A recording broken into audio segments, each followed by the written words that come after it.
Don't need two troublemakers like you to exist. I raised my eyebrows, smiling. Exactly. I am that stick, and you are the disgusting piles of dog shit. Such a sharp tongue. Did your parents teach you to respect teachers like this?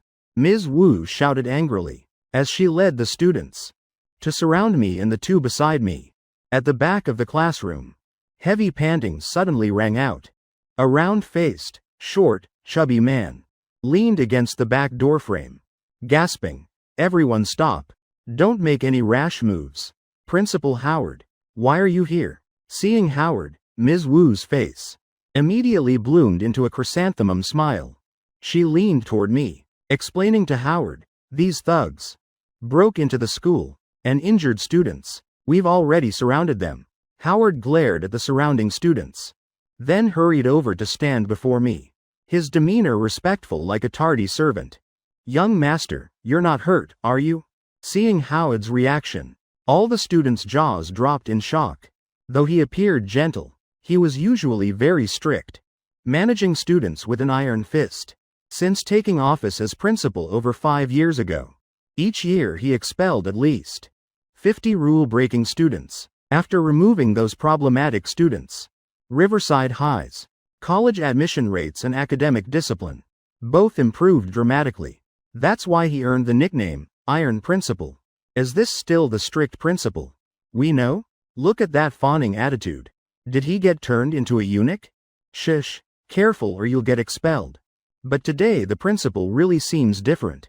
Seeing Howard's trembling demeanor, I pulled up a chair, sitting down, with Mason standing beside me. "This matter will take a while to handle. I'm sitting for a bit. That's okay, right?" I asked. Howard kept bowing obsequiously. "Young Master Carter, it's my fault. You should rest more." I rubbed my forehead, looking at Howard's groveling appearance. Not knowing what to say, I waved dismissively. "Fine. Investigate this matter clearly." Howard smiled ingratiatingly at me, then turned to look at Ms. Wu. He really wanted to scold her mercilessly. Truly blind, but fearing to frighten me, he suppressed his anger. "Speak. What happened here?" Hearing his restrained anger, I casually teased, "Principal Howard, is this how you handle things? I don't see your usual style at all." Howard took a deep breath, immediately understanding my dissatisfaction with his handling. That fawning attitude was the wrong move. His voice immediately rose. "What exactly happened?" Hearing his shout, Ms. Wu's lips began trembling. "Howard. Principal Howard. I really don't know anything." I poked my head from behind Howard, speaking mockingly. "Ms. Wu, earlier, didn't you investigate very clearly? Saying my sister was loose, deserving to have her clothes torn. I think you spoke very well. After all, it takes two to tango. When you're right, what's there to fear? Or do you also know you're wrong? Seeing my sister had no one to defend her, so you dared act so brazenly." Hearing my words, Howard could guess the whole story. He slapped Ms. Wu directly, sending her flying into the wall. "I'll show you what one hand clapping sounds like. Did you even investigate before jumping to conclusions? I worked so hard building a civilized school. Yet it grew. Beast-natured teachers masquerading as humans like you. Now I understand. You must have seen me expel many students. So you took advantage to act freely in class. Playing king, right? Let me tell you, the students I expelled all had legitimate reasons. My conscience is clear, and I don't just dare expel students. I dare expel teachers too. Now get out of here." I spoke coldly. "Wait." While gently patting my little sister's back, I asked, "Before this, did she do anything else excessive to you?" From the moment I entered, she was cursing. Ms. Wu's smooth actions proved she'd done this many times before. Lily hiccuped softly, nodding gently against my chest. Now Ms. Wu was truly scared, never expecting that just scolding, like usual, would result in several slaps. And losing her job, she knelt down, clutching Howard's legs tightly, crying and begging, "Principal, everything is my fault. I shouldn't have falsely accused students without investigating. From now on I'll reform. I swear I'll truly change." Howard hesitated, looking at me. After all, regarding teaching ability, Ms. Wu's capabilities weren't bad. Ms. Wu noticed Howard's gaze. Immediately crawling before me, voice trembling, "Young Master Carter. From now on I'll definitely treat your sister well. Lily, the teacher has taught you for so long, right? Help me beg your brother to forgive me." Lily said nothing, just shrinking back, burrowing deeper into my chest. At this moment, the safest place in this world for her, besides the corner of her bedroom, was my embrace. Moreover, my embrace felt strangely warm. Seeing Lily still unwilling to approach, I spoke coldly, "Ms. Wu, you still haven't recognized your mistake? If my sister had been the bully today, I'd definitely discipline her severely. This so-called treating my sister well, you mention, doesn't it mean in your eyes students also have high and low status? Moreover, isn't teaching my sister your duty? Or did you also specially set aside extra time to tutor my sister? The only special thing you gave my sister was opening your mouth to slander others. What right do you have to ask my sister to forgive you?" I turned to Howard. Before learning knowledge, one must learn to be human. With a teacher like this instructing, I truly doubt whether the student's character has other problems. Howard nodded with a forced smile, then shouted at Ms. Wu, "You're no longer a teacher at this school. Get out of here now." Hearing she was fired, Ms. Wu immediately jumped up from the floor, glaring at Howard with hatred. "In that case, I'm no longer a teacher here. Mr. Howard, you can't control me either." She turned to look at me, cursing, "You and your sister are conspiring together. Definitely having an affair. Your sister dresses so loosely. Getting her clothes torn, she deserved it. Selling herself on the streets then pretending to be pure. Today Lily wore a light pink button-down shirt, paired with a pleated student-style skirt. A gentle, innocent style, completely unrelated to so-called loose." My eyes narrowed, speaking coldly, "Perhaps you don't know. Slandering others is illegal. Could get you imprisoned for years. You think just leaving the school means no one can control you?" Ms. Wu snorted. "My husband works in Captain Thompson's unit. If you're so capable, have him arrest me. I just called him. Today this matter isn't over." As soon as the words left her mouth, a police unit led by Captain Thompson appeared at the classroom door. Ms. Wu looked toward the back of the formation. Seeing her husband, she rushed over crying and wailing, "Joe, look, your wife was bullied to death by this beast. He just slapped me repeatedly. Look, the handprints are still on my face. Even my job. He made me lose it too. Hurry and arrest him. Lock him up for 10 or 8 years." Hearing his wife was bullied, rage immediately flared in Joe's eyes. He looked where Ms. Wu pointed. Seeing his captain happily shaking hands and talking with me, his throat caught. Lowering his voice, "You said the person who bullied you couldn't be young Master Carter?" Ms. Wu nodded vigorously, raising her voice, "Exactly. That beast right there. Hurry and help me arrest him." Joe quickly covered his wife's mouth, grinding his teeth. "You're truly a troublemaker. Now hurry and come with me. We need to apologize to young Master Carter together. If he doesn't forgive us, our whole family is finished." At this moment, I gave a meaningful smile. Looking at her, "Ms. Wu, that man is your husband, right? Didn't you tell him to arrest me?" Following my gaze, Captain Thompson spotted, at the very back, two familiar people, Joe and Ms. Wu. He frowned, shouting, "Joe, since when did the police force become your personal property? Arresting whoever you want?" Joe stood frozen, looking between me and Captain Thompson, only now realizing the magnitude of trouble he'd caused. Eyes reddening, tears flowing. "Honey, what do we do now? I know I was wrong.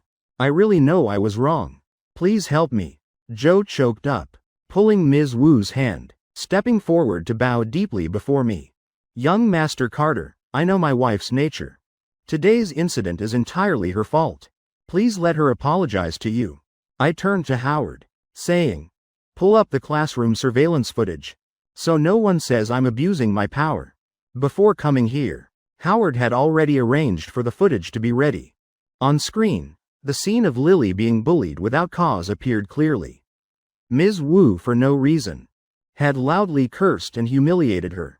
Watching that scene again, I couldn't help but clench my fists tighter. I looked at Ms. Wu, speaking mockingly. This Ms. Wu. One hand can't clap, right? Let's see if my slap makes a sound. The first video finished playing. Howard pulled out another clip. I just had someone extract this additional footage. After I announced her dismissal, not only did she show no remorse, she continued insulting others without restraint. Joe's face flushed red. He turned to glare at his wife. Ms. Wu hung her head, avoiding her husband's gaze, not daring to look up and face him. Chapter 35. Black and White Accountability. Joe took a deep breath. Stepping forward with a bow, young Master Carter. Everything is my wife's fault. Please decide her punishment. I shrugged, smiling lightly. You're putting me in a difficult position. Let me consult with the corporation's legal department. See how to handle cases like this. Principal Howard, our school's camera system can extract footage from this entire year, right? Hearing I'd review the whole year's footage, Ms. Wu immediately collapsed to her knees. Today she'd only scolded Lily, but over the past year, since discovering Lily wore old clothes with no one caring for her, whenever in a bad mood, she'd vent her anger on her. Thompson patted Joe's shoulder, telling him, have your wife confess everything she's done this year. Confess it all. Save us the trouble. Joe sighed. Understood, Captain. I'll take the suspect in for questioning immediately. Just thinking about potential prosecution. Ms. Wu's tears flowed endlessly. Honey, you can't just abandon me like this. If I'm really arrested, what will relatives and friends think of me? Hurry and beg the young master for me. I truly didn't mean it. Joe ground his teeth, glaring, shouting, I told you so many times to fix that attitude. But you never listened, always bullying others. A good, innocent child. How could you torture her? She's also a human being, not trash. When you were hitting her, you should have thought about today. Let's go. Come with me. Seeing Thompson's unit lead the homeroom teacher away, the entire class stared at me in shock. The principal and Captain Thompson were really called by Ethan. What exactly is his status? A stalker with such power? Just for cursing at Lily, she was arrested for investigation. What about Ryan and Courtney? Aren't they finished too? Ryan and Courtney exchanged glances, their eyes looking at me filled with fear. They'd always thought bullying Lily was just a joke between classmates. They'd done it before. At most apologizing a few times would settle it. Never expecting I'd directly call Captain Thompson, wanting to arrest them all. Pursuing responsibility to the end. If convicted of serious bullying, plus a criminal record, their lives would be over. Finally, a girl who was with Courtney, unable to bear the pressure, collapsed to her knees right there. Ethan, it was all Courtney forcing me. I really didn't want to bully Lily. But if I didn't, I'd be the one bullied. Someone started. The other three girls quickly knelt down, continuously echoing, that's right, Courtney forced us. We were just helpless. Courtney's eyes widened in terror at the four girls. They'd all bullied Lily together, now leaving her alone to take the blame. She ground her teeth, swinging her leg to kick each one hard in the chest. You were the ones who said Lily was selling herself. You were also the ones who said she seduced my boyfriend. Now you're saying I forced you? When did I ever force you? The four looked at each other, then simultaneously rushed at Courtney. Courtney, I've put up with you for too long. Isn't it just because your family has some money? That you act so high and mighty all the time? Looking down on this one, despising that one. Aren't you just jealous? Because Lily's prettier than you? That's why you wanted to bully her. Now we'll tear your clothes too. Let's see if you can still be so arrogant. Exactly. Treating Lily that way. Now we'll do the same to you. All of them charged together, grabbing Courtney's arms tightly, pulling her hair, ripping her clothes to shreds. Courtney struggled violently, but couldn't fight off four people. The sound of tearing fabric rang out continuously. In just moments, Courtney's clothes were torn to tatters. Enough, I shouted coldly. Hearing me, everyone immediately stopped. Now Courtney wore only her underwear. She curled up, tears streaming, sobbing uncontrollably. Just then, a light whistle came from outside the classroom. A gaunt-faced man leaned against the doorframe, raising his eyebrows to look inside. "Boss, we're not late, are we?" Seeing the man's face, the surrounding students immediately stirred. Oh my God. Could the Blade Ethan mentioned be real? Isn't that the famous Brother Blade? He called Captain Thompson. And now Brother Blade too. Ethan truly controls both the law and the underworld. Captain Thompson can at most arrest them, lock them up a few months. But if Brother Blade gets involved, they'll be bedridden for months. Blade entered the classroom, speaking mockingly to Howard. "Principal Howard, you should replace all the school security. All old men. Can't do anything useful." He turned to look at Thompson, smiling coldly. "Captain Thompson, you're also here helping my boss today?" Thompson spoke sternly. "We received a report of a serious school bullying incident here." He glanced at Blade, warning, "Don't cause trouble, or we'll take you in too." Blade shrugged. "Captain Thompson, I'm a law-abiding citizen. If you falsely accuse me, I'll sue." I walked over to stand between them, speaking softly to Thompson. "Captain Thompson, what comes next probably isn't convenient for you to watch. Could you wait outside for a bit?" Thompson glanced briefly at Courtney crying on the floor, then glanced at me. Seeing I wasn't indulging anyone, nor letting my subordinates go overboard, he understood I was maintaining restraint. So he nodded, then led his people out of the classroom. I tilted my head slightly, signaling Blade. Blade understood immediately, ordering his subordinates to blockade the entire area around the classroom. I slowly walked up to Courtney, slapping her directly across the face. "Crying? Crying about what? You have the nerve to cry? If I hadn't arrived in time, did you ever think what would have happened to my sister? We were just joking between classmates." Courtney tried to resist. I laughed coldly. "So I ruined your fun. Fine, let them continue playing with you a bit more." Don't, I can give you money. Lots and lots of money. Please spare me," Courtney begged. "Money?" I walked to Lily's desk, carefully taking out her backpack, searching the small compartment, pulling out the card I'd given Lily yesterday, along with a $500,000 check. "See this clearly. How much money is this?" I said contemptuously. "The money in the card isn't visible, but the check clearly shows $500,000. I swung my hand, slapping her again. "Am I short your few dollars?" Courtney couldn't believe it. She'd always looked down on Lily, never expecting her to be richer than herself. "Impossible. That check must be fake." I shoved the check forcefully into her hand. "You say it's fake, then tear it up and see." Courtney didn't dare accept it, her hands trembling as she clutched them together. I spoke coldly. "Without a knife touching you, you probably don't know what pain is. If I hadn't arrived in time, my sister would have been stripped naked by you. Who knows what you plan to do after? You call it joking between classmates? Why are you so scared then? So you also know, what you did was truly excessive." I raised my foot, kicking her straight in the chest. "Killing you would be too easy. You almost destroyed my sister's entire life, making her unable to hold her head up and live. I'm just venting for her, so what?" I panted heavily, heart racing irregularly. Lily sensed that I was extremely furious right now. She looked up at me. In my arms, she gently patted my chest as if comforting.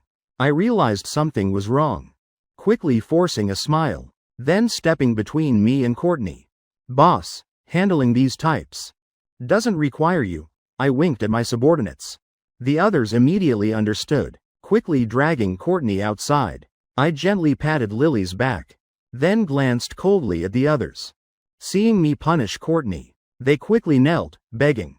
It was really Courtney who forced us. We've already cut ties with her. We'll definitely never talk to her again. Please spare us. I snorted. Your mouths say you were forced. But earlier you attacked her viciously. Could she really threaten you?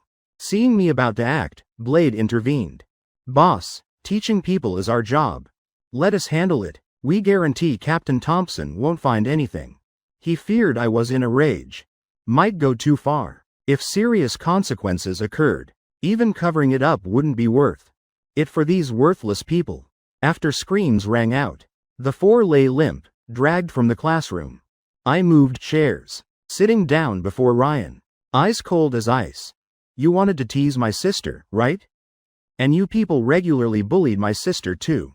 Ryan frantically shook his head, forcing a fawning smile. No. I just thought your sister looked pretty today, so I complimented her. Who knew they'd think she was seducing me? It really has nothing to do with me. I laughed coldly. Then why did you tell them to lift her skirt? Hearing me say this, Ryan's face showed brief confusion. He slapped himself twice rapidly. Young Master Carter. I misspoke. I was just joking. I grabbed his hair, pressing his head to the floor, my fingers forming a sword, striking his back twice hard. Sharp pain pierced his heart. Ryan's face immediately turned deathly pale. I'd struck his pressure points precisely, making him feel pain like kidney stones. From now on, every time he used the bathroom, that sensation would follow him for years. I released him, grabbing his collar and throwing him aside, then yanked down his pants, hurling them outside. I'm also just joking. I added one cold remark. Blade jerked his head, signaling. His subordinates immediately understood. Without hesitation, they beat Ryan half to death, finally stripping him naked and throwing him from the classroom. Everyone who'd ever bullied Lily had now been punished. The entire class collectively sighed in relief. Ryan harassed girls every day. Getting stripped naked, he deserved it. Courtney's group always abused their power, finally paying the price. And that homeroom teacher, arrogant, favoring rich over poor, treating students cruelly, should have been arrested long ago. Now those filthy people are cleared out. We can finally study in peace. I slowly walked to the podium, facing the teacher's desk already broken earlier. I raised my foot and kicked it hard again. The violent impact echoed throughout the room, drawing all eyes to me. You don't think everything just ends like this? I said. You all must kneel and listen to my explanation, my voice cold as a cutting blade. Ethan, you're going too far. We didn't touch Lily. Why take it out on us? Aren't you afraid your sister will be isolated? I glanced at Howard, asking quietly. Cell phones aren't allowed in school, right? Howard paused briefly.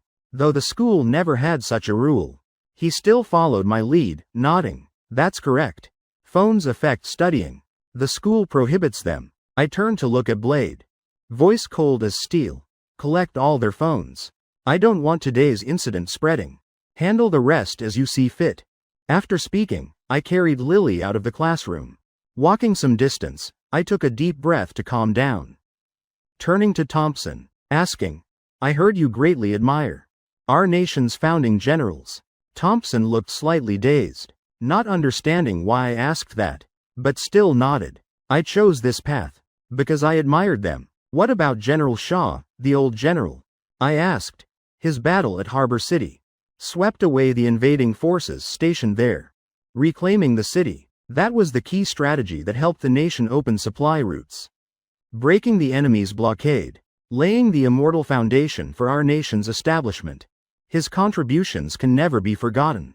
Thompson listened, moved as if he were in that battle himself. I nodded gently. Lately the medical center seems to have thieves. This afternoon, could you accompany me for a visit? Thompson's eyes widened in surprise. He immediately grasped my implication, emotions surging, nearly flustered. I patted his shoulder. Captain Thompson, your part ends here. Everyone can leave first. Then I returned to the classroom. Boss, all phones collected. Data inside has been handled. Just the cloud backups might not be completely deleted. I nodded, turning back to look at the students kneeling in class. Seeing me enter, one student suddenly jumped up, angrily scolding me. We just didn't help your sister. Why take it out on us? She didn't resist. Why should we be obligated to act?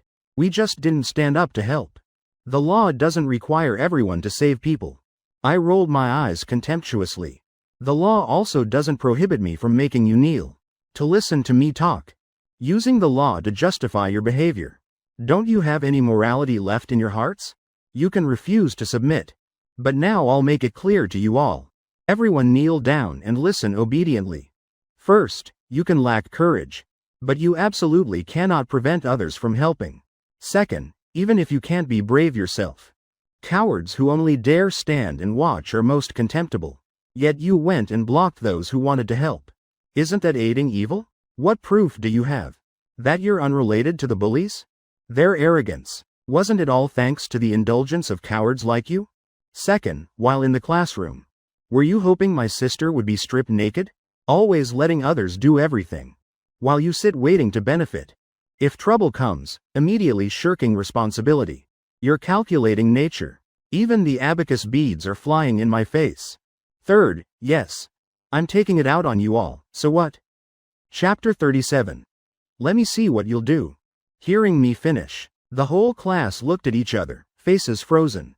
Because most of them truly had those thoughts. Watching Lily get bullied, like watching entertainment. I glanced at Blade. If anyone hasn't recorded video, forget it. But whoever did record, teach them a lesson. I paused briefly, then continued. Tonight at the usual place. Put it on my account. Got it, boss, I'll handle it. Guarantee they won't dare be spectators again. Blade replied with a smile. I gently patted Lily's back. Take today off to rest. I'll take you to change clothes. This afternoon we still need to help Rachel move. I walked up to Howard. Transfer Lily and Jasmine to my class. My eyes rested on Jasmine. Hesitating. Can I invite you along today? Hope that's not too much trouble. My sudden invitation left Jasmine momentarily flustered. But there's still class today. Howard interjected, it's fine. If they miss any lessons, I'll arrange tutoring for them. Jasmine hesitated, looking at Lily. Then nodded slightly. I slung Lily's backpack over my shoulder, leading both away from the classroom. Before leaving, I specially told Mason, Fatty, now only you're left to study properly. We've paid full tuition. You have to study for all three of us. Study triple to make up for us. Leaving the classroom, I gently patted Lily's head. Lily, if you hold me this tight, I can barely walk. Lily pressed her lips together, hesitating briefly, then gripped my arm even tighter. I felt awkward, glancing at Jasmine, smiling sheepishly. Jasmine, Lily's really scared today. It's also because I never cared for her before, making her suffer so much grievance. Jasmine shook her head, looking at me curiously. Ethan, is Lily really your biological sister? I've never heard her mention a brother. Plus, how did you call so many people? I looked at Lily, then said, I'm the son of Carter Corporation's chairman. And Lily is my biological sister, same parents. Surprising, right? The pitiful girl from before is actually a young heiress. Hearing me finish, Jasmine unconsciously nodded. As for why Lily ended up like this, I was about to explain, when Lily interrupted, brother, let's just go. I stopped, guessing she still hadn't accepted the Carter family. So I stayed silent. The three of us quickly reached the parking lot. Looking at the two-seater Ferrari, I suddenly felt embarrassed. Supercars are beautiful, sure, but totally impractical right now. I suddenly remembered something, opening the car, taking out the 2 peach phones I'd bought this morning, handing them over. Here, these phones are for you both. Stay here first. Get familiar with them. I'll go swap for another car. Jasmine looked at the brand new phone in her hands. This premium model costs about $10,000. This is too valuable. I can't accept it. She quickly refused. But while refusing, her eyes never left the sealed phone box. Take it. Without you today, my sister's life would have been ruined, I said generously. Lily also nodded gently at Jasmine, saying softly, thank you. Not just for today. Hearing her, Jasmine finally accepted the phone. I stroked Lily's hair gently, taking her new phone, entering my number. Wait here obediently for me. When I return, I'll brush your hair. Lily nodded continuously, whispering, okay, drive carefully. I got in the car, opening the social media app on my phone, wanting to check the video those people mentioned about Lily being posted online. What that was about. When it kept loading without opening, I frowned, muttering, what's this? I just bought this phone last month. Are phones nowadays this poor quality? After driving over 10 minutes, I reached Riverside Plaza, parking the Ferrari. Then finding a 4-seater car. Just sitting down preparing to start. The app finally opened. A flood of messages. Like an avalanche covering the screen. Brother, your song is so good. Brother, want to take a walk on Riverside streets with me? An attached photo with text. Hi, everything's covered by black stockings. Hello, we're Swan Entertainment. Hope to collaborate with you. Bro, transfer me $50 to test your ability. This guy's definitely ugly. If he was handsome, why wear a mask? I ground my teeth angrily. The photo of the girl in black stockings hadn't finished loading. Already buried by other messages. Damn it. I curiously checked my followers. The count had reached a massive 2.28 million. Just one video of playing guitar and singing. Yet it gained me over 2 million fans. Truly, I'm not the fame-seeking type. But seeing this number, still couldn't help grinning. Over 2 million fans. Just casually accepting ads could earn tens of thousands. Can't compare to my current lifestyle. But at least it's a backup plan. I scrolled through dozens more short videos. Most were others remixing my music. Or doing covers. Completely no videos related to Lily. Suddenly I remembered. This platform has location-based video recommendations. Opening it, my video topped the search rankings. In second place was the video about Lily. The video title read, High School Student Accepts Being Kept by Someone to Experience Premium Hair Salon Services. The video only showed part of my profile. Along with that, big shots, appearance. The rest was all footage of Lily with lowered head. Being cursed at by others. The voiceover said that salon was a high-end hair salon. The girl wanted a haircut there. So accepted being kept by a rich young master. I opened the comments, finding them full of filth. Young girls nowadays are too fame-hungry. Just for a nice haircut. Selling their bodies. And she's a high school student too. That man struck gold. My friend asks, how much for one night? Really, my friend's asking, not me. Last time I met a girl, 500 a night and so innocent. Really embarrassing. Riverside. Can she just pack up and leave this city? Watching the video and those comments. My expression grew darker. Just because of one fabricated video. Indirectly caused Courtney to bully Lily, almost destroying her entire life. Damn blood-sucking bastards. I cursed. Then immediately called Muse store manager. To get the original footage from that day. Young Master Carter, you want yesterday's video, right? I saw that video this morning. Already organized and extracted all camera footage. Sending it to you now. The manager understood my intention. Speaking directly then hanging up. I opened messages seeing 2 videos arrive. One was the unedited original. The other was a version with the store and staff blurred. Covering all faces. This manager's really smart. I laughed. Then downloaded the video. Slandering Lily online. Along with the store surveillance. Sending both to the corporation's legal department head, Ms. Quinn. I attached a message, Ms. Quinn. This morning, please help me collect and preserve evidence against those who fabricated and slandered me and my sister. Prepare to sue them all. Let no one escape. Chapter 38. This little sister is somehow off, returning to school. Jasmine was showing Lily how to use the new phone. But Lily listened absent-mindedly, her eyes occasionally glancing toward the school gate. Seeing a car enter, she'd jump up and run toward it. I stepped out of the car, handing over the outfit I just bought at Riverside Plaza to Lily. Get in the car and change into this. In a bit I'll brush your hair. Accepting the clothes, Lily briefly hugged me, then quickly dove into the car. While waiting for her to change, I turned to ask Jasmine, is there anywhere you two want to go? In my past life I was just an ordinary worker. Never had experience dating girls.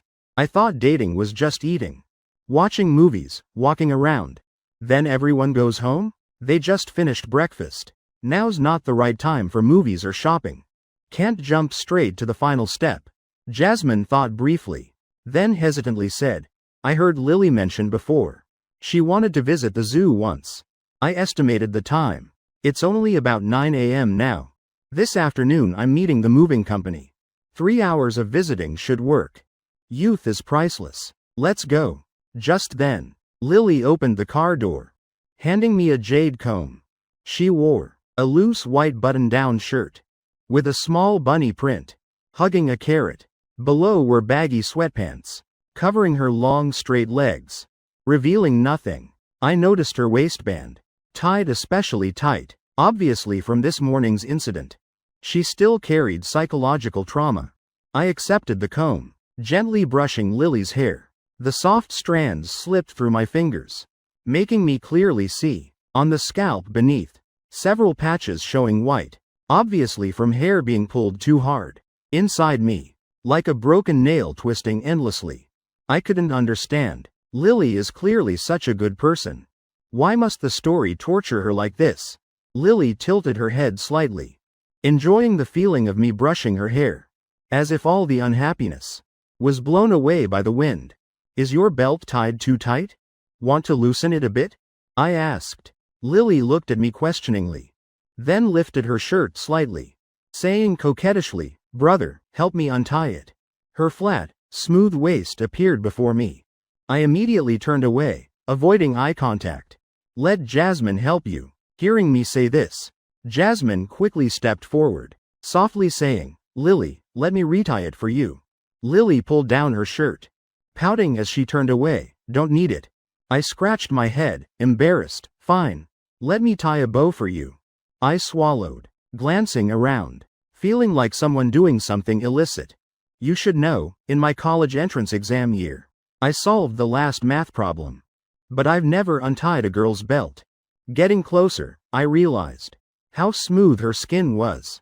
A light, clean fragrance lingered around her, nearly making me lose control, probably fearing I'd tie it poorly. She silently lifted her shirt a bit more. Amidst blushing hearts racing, I finally finished tying the bow. My heart pounded, faster than running 1,000 meters in school. Standing up, I gently patted her head. "Next time do these things yourself. Let's go.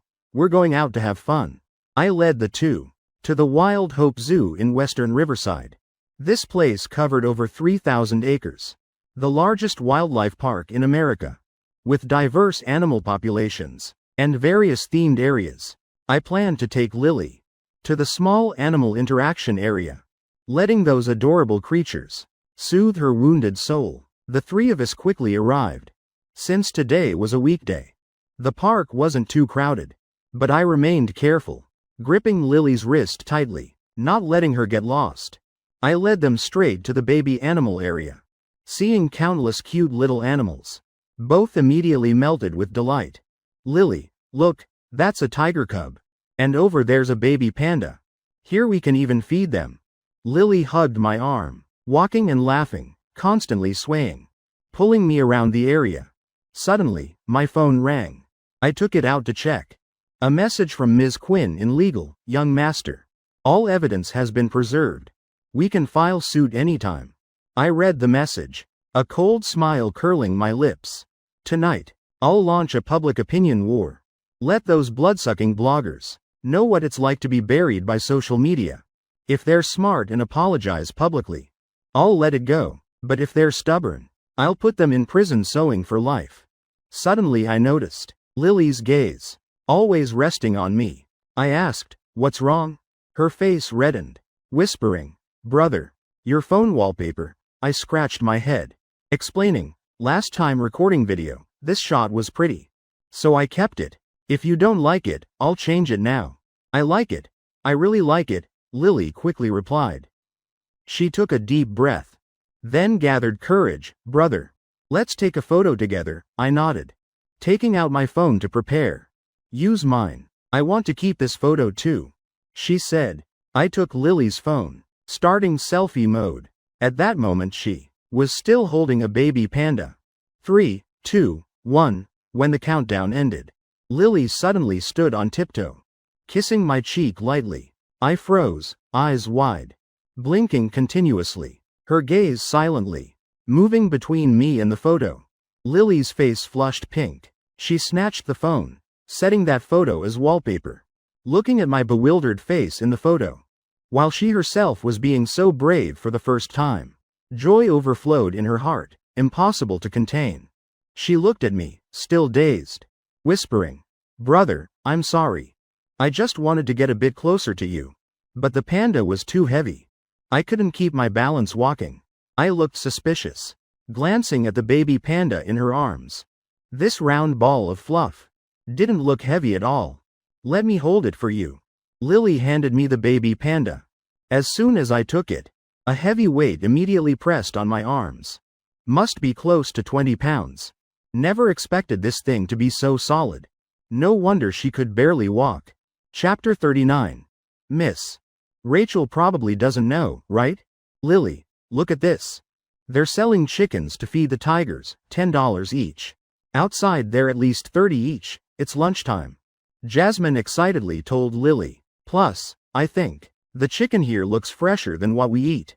Really much better. Lily just nodded slightly, looking somewhat distracted, secretly opening her phone to look at my photo. I smiled, interjecting, "Hey, are you planning to sneak extra chickens home? The animal feed here is limited. They do that to ensure their health. If you sneak 2 extra, tonight the tiger will have to report to management." Jasmine stuck out her tongue. Looks like my plan failed. After lunch, the 3 of us took more photos at the zoo entrance, then ended the brief trip. Looking back at the photos, I always felt something odd.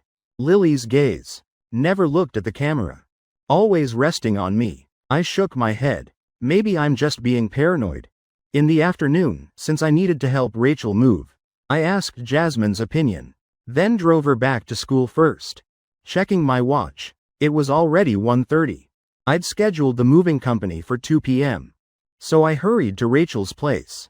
Actually, my apartment near Riverside High was fully furnished, just needed to bring some clothes to move in immediately. But I'd decided to pursue Rachel, so I'd use this opportunity to move all her belongings, also canceling the rental lease. Then find a way to convince her mother to get treatment. After 7 or 8 turns, finally, with Lily's guidance, I reached Rachel's house. Since moving today, she'd taken the day off. Now sitting in the yard studying, wearing a white sundress with a fitted waist design, revealing her slender white neck and smooth shoulders. Full chest, 2 thin straps on her shoulders, like carrying this small world could slip off with the slightest movement. I walked up, greeting with a smile, joking, "Dressed so beautifully today. Going on a date?" Rachel looked up at me, smiling and nodding slightly. "Waiting for you to invite me."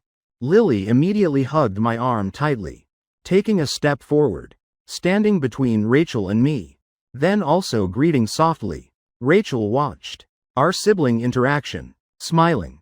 "Having a brother is so nice. I wish I had a brother like that," she joked, then hooked my other arm. "Acting cute, Ethan tilde." Lily immediately released my arm, then hugged my waist, asserting ownership. "Rachel, he's my brother. You can't take him from me." Seeing the little sister's jealous look, I laughed, gently patting her head, then turned to ask Rachel, "Finished packing everything?" Rachel pulled my hand, walking inside, calling loudly, "Mom, Ethan's here." Hearing her daughter, her mother, Mrs. Liu, hurried down from upstairs, carrying 2 large cloth bags wrapped in bedsheets, full of household items. Seeing sweat beading on her forehead, I immediately understood. She was struggling through pain right now. I quickly stepped forward, taking the bags from her hands, using the opportunity to check her pulse. The pulse showed. Besides the cancer, her body was extremely weak. Years of hard labor had left her body riddled with ailments, even showing signs of severe malnutrition. But fortunately, these conditions were still treatable, still at a curable stage. If we persist until Rachel finishes college entrance exams, then she can retire to the countryside and rest. "Ma'am, I've already called the moving company. You two just need to tell them which items are yours," I said. Mrs. Liu frowned. "Why trouble them like that? We can pack ourselves. It's only 3 more months until entrance exams. We're just borrowing a place briefly. Leaving this house empty is wasteful. Having people live there adds life. I heard from elders, empty houses left too long aren't good for the structure. Plus those moving company workers are actually our family's employees. They're free anyway. Better to help people than sit idle. I smiled. Just then, a truck drove to the empty lot in front. 6 people in blue uniforms, wearing white gloves, filed out of the vehicle. The large man leading them saw me and hurried over. "Young master, is this the house?" I nodded, then turned to Rachel. "Just tell them what needs moving. For personal items, have the 2 female workers help pack." The burly man pulled cardboard from the truck, taping them into boxes, then began organizing and carrying items. "Rachel, stay here and chat with your friends. Let Mom handle this," Mrs. Liu said. "Ma'am, this house sitting empty for months is wasteful. Why not cancel the lease while we're at it? Before the exams, you both can stay at my place. After Rachel gets into college, you can move to wherever she's studying. Then rent somewhere else. That saves several months' rent." I interjected. Mrs. Liu hesitated. She wasn't sure her body could last that long. But canceling early saves a few hundred monthly. Enough to nourish Rachel. "All right, I'll listen to you. Let's go find the landlord to cancel the lease," Mrs. Liu said. "Ma'am, let me come with you," I replied. I glanced at Lily. "Stay here and play with Rachel. Wait for me to return." Lily pouted, reluctant to leave me, but finally whispered, "Okay." The landlord lived in a nearby alley. Mrs. Liu led me along. Walking together, I walked beside her, asking softly, "Mrs. Liu, do you know your health condition?" Mrs. Liu's expression stiffened briefly. Then she spoke gently. "These years I've worked continuously. My health really isn't what it used to be. Can't do heavy work anymore." I shook my head. "Ma'am, I've studied traditional medicine. Currently you're not just ordinarily weak. You have cancer." Hearing me say this, Mrs. Liu fell silent. She sighed softly. "Before, when working, I fainted. The traditional doctor in town said I might have cancer. I also know clearly I won't be with Rachel much longer. Now she's about to take entrance exams. That's her life's turning point. I can't let her be distracted. I couldn't give her a complete home. Can't let it affect her future too."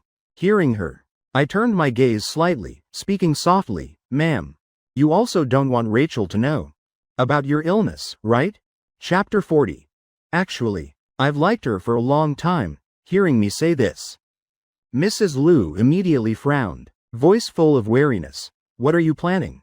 I shook my head, explaining, "Mrs. Liu, actually your illness is still in early stages. With proper treatment, you can fully recover. I hope you'll cooperate with my treatment." Mrs. Liu exhaled softly, speaking gently, "No need. Ethan, I know you're a good kid, but I can't owe you too much. My life's been enough." I sighed softly. I understood she feared owing me. Then later it would become Rachel's burden. I thought briefly, then continued, "Mrs. Liu, actually, I've secretly liked Rachel for a long time." I sneakily glanced at Mrs. Liu's reaction, but she showed no surprise. Even had an expression like, "I already guessed."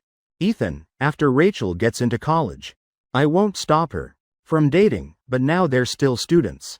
College entrance exams are the opportunity to change her entire life. I don't want anyone or anything affecting her." I nodded, speaking sincerely.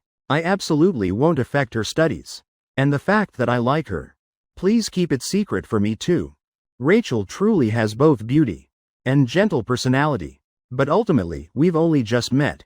This so-called secret crush is just an excuse for me to make Mrs. Liu more easily accept my help. A reasonable excuse. I only hope that one day Rachel and I can truly be together. At the wedding, I hope to receive your blessing. You also want to see your daughter the moment she walks into the chapel, right?"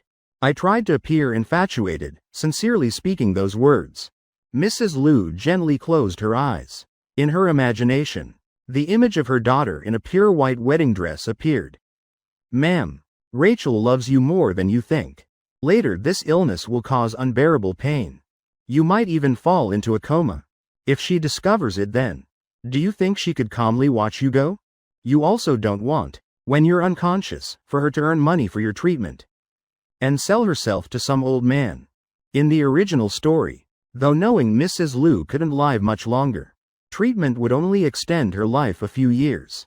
Rachel still accepted being kept to get money to save her mother. Mrs. Liu's expression filled with hesitation, constantly glancing at me. Finally she could only sigh helplessly. Ethan, I'll listen to you. I won't oppose you and Rachel dating. But I hope you'll wait until she finishes her entrance exams. I pretended to be moved, nodding. My lips couldn't hide my joy. Indeed, just as she thought. As long as I cure Mrs. Liu, the mother-daughter bond between Rachel and her will help me win her trust forever. Mrs. Liu thinks I'm blinded by love, but never expected I'm calculating very clearly.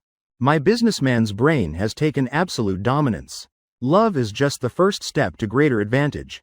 When Rachel graduates, I'll bring her into Carter Corporation, not only eliminating all competitors, but also helping Carter Corporation develop to a whole new level.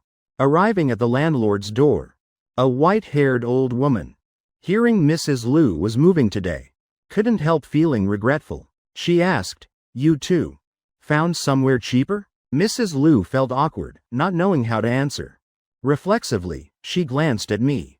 If people around knew mother and daughter were moving to my place, there'd definitely be gossip, saying she was improper or selling her daughter.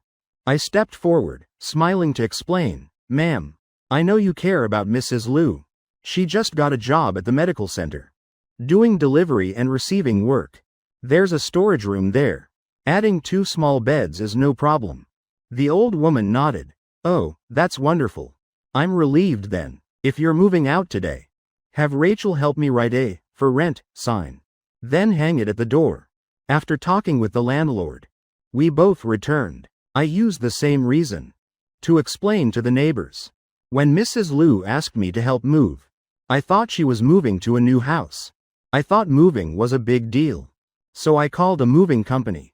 Who knew I misunderstood? I scratched my head, embarrassed. Actually, the neighbors, seeing me at Mrs. Liu's yesterday, today seeing the moving truck, had already started spreading stories about Rachel being kept, saying the big boss had come personally. Yet they showed no shame. Even smiled saying, "That's good. Moving everything clean and tidy. Must have cost quite a bit, huh?" I nodded. This time, a whole week's wages down the drain. Even took the day off to help. After all, she's my distant aunt. In this city, we have no other relatives. After a few humble words, I bid farewell to those gossipy people. Lily hugged my arm, asking confusedly, "Brother, why did you say that?" I glanced around, making sure no one was nearby, then whispered, "These old ladies are too idle, always gossiping about others. Mrs. Liu values her dignity. Though after moving we won't see them again. But if she hears bad rumors, she might refuse our help out of pride. Moreover, do you think those people asking her are truly concerned?" Part of it's satisfying curiosity.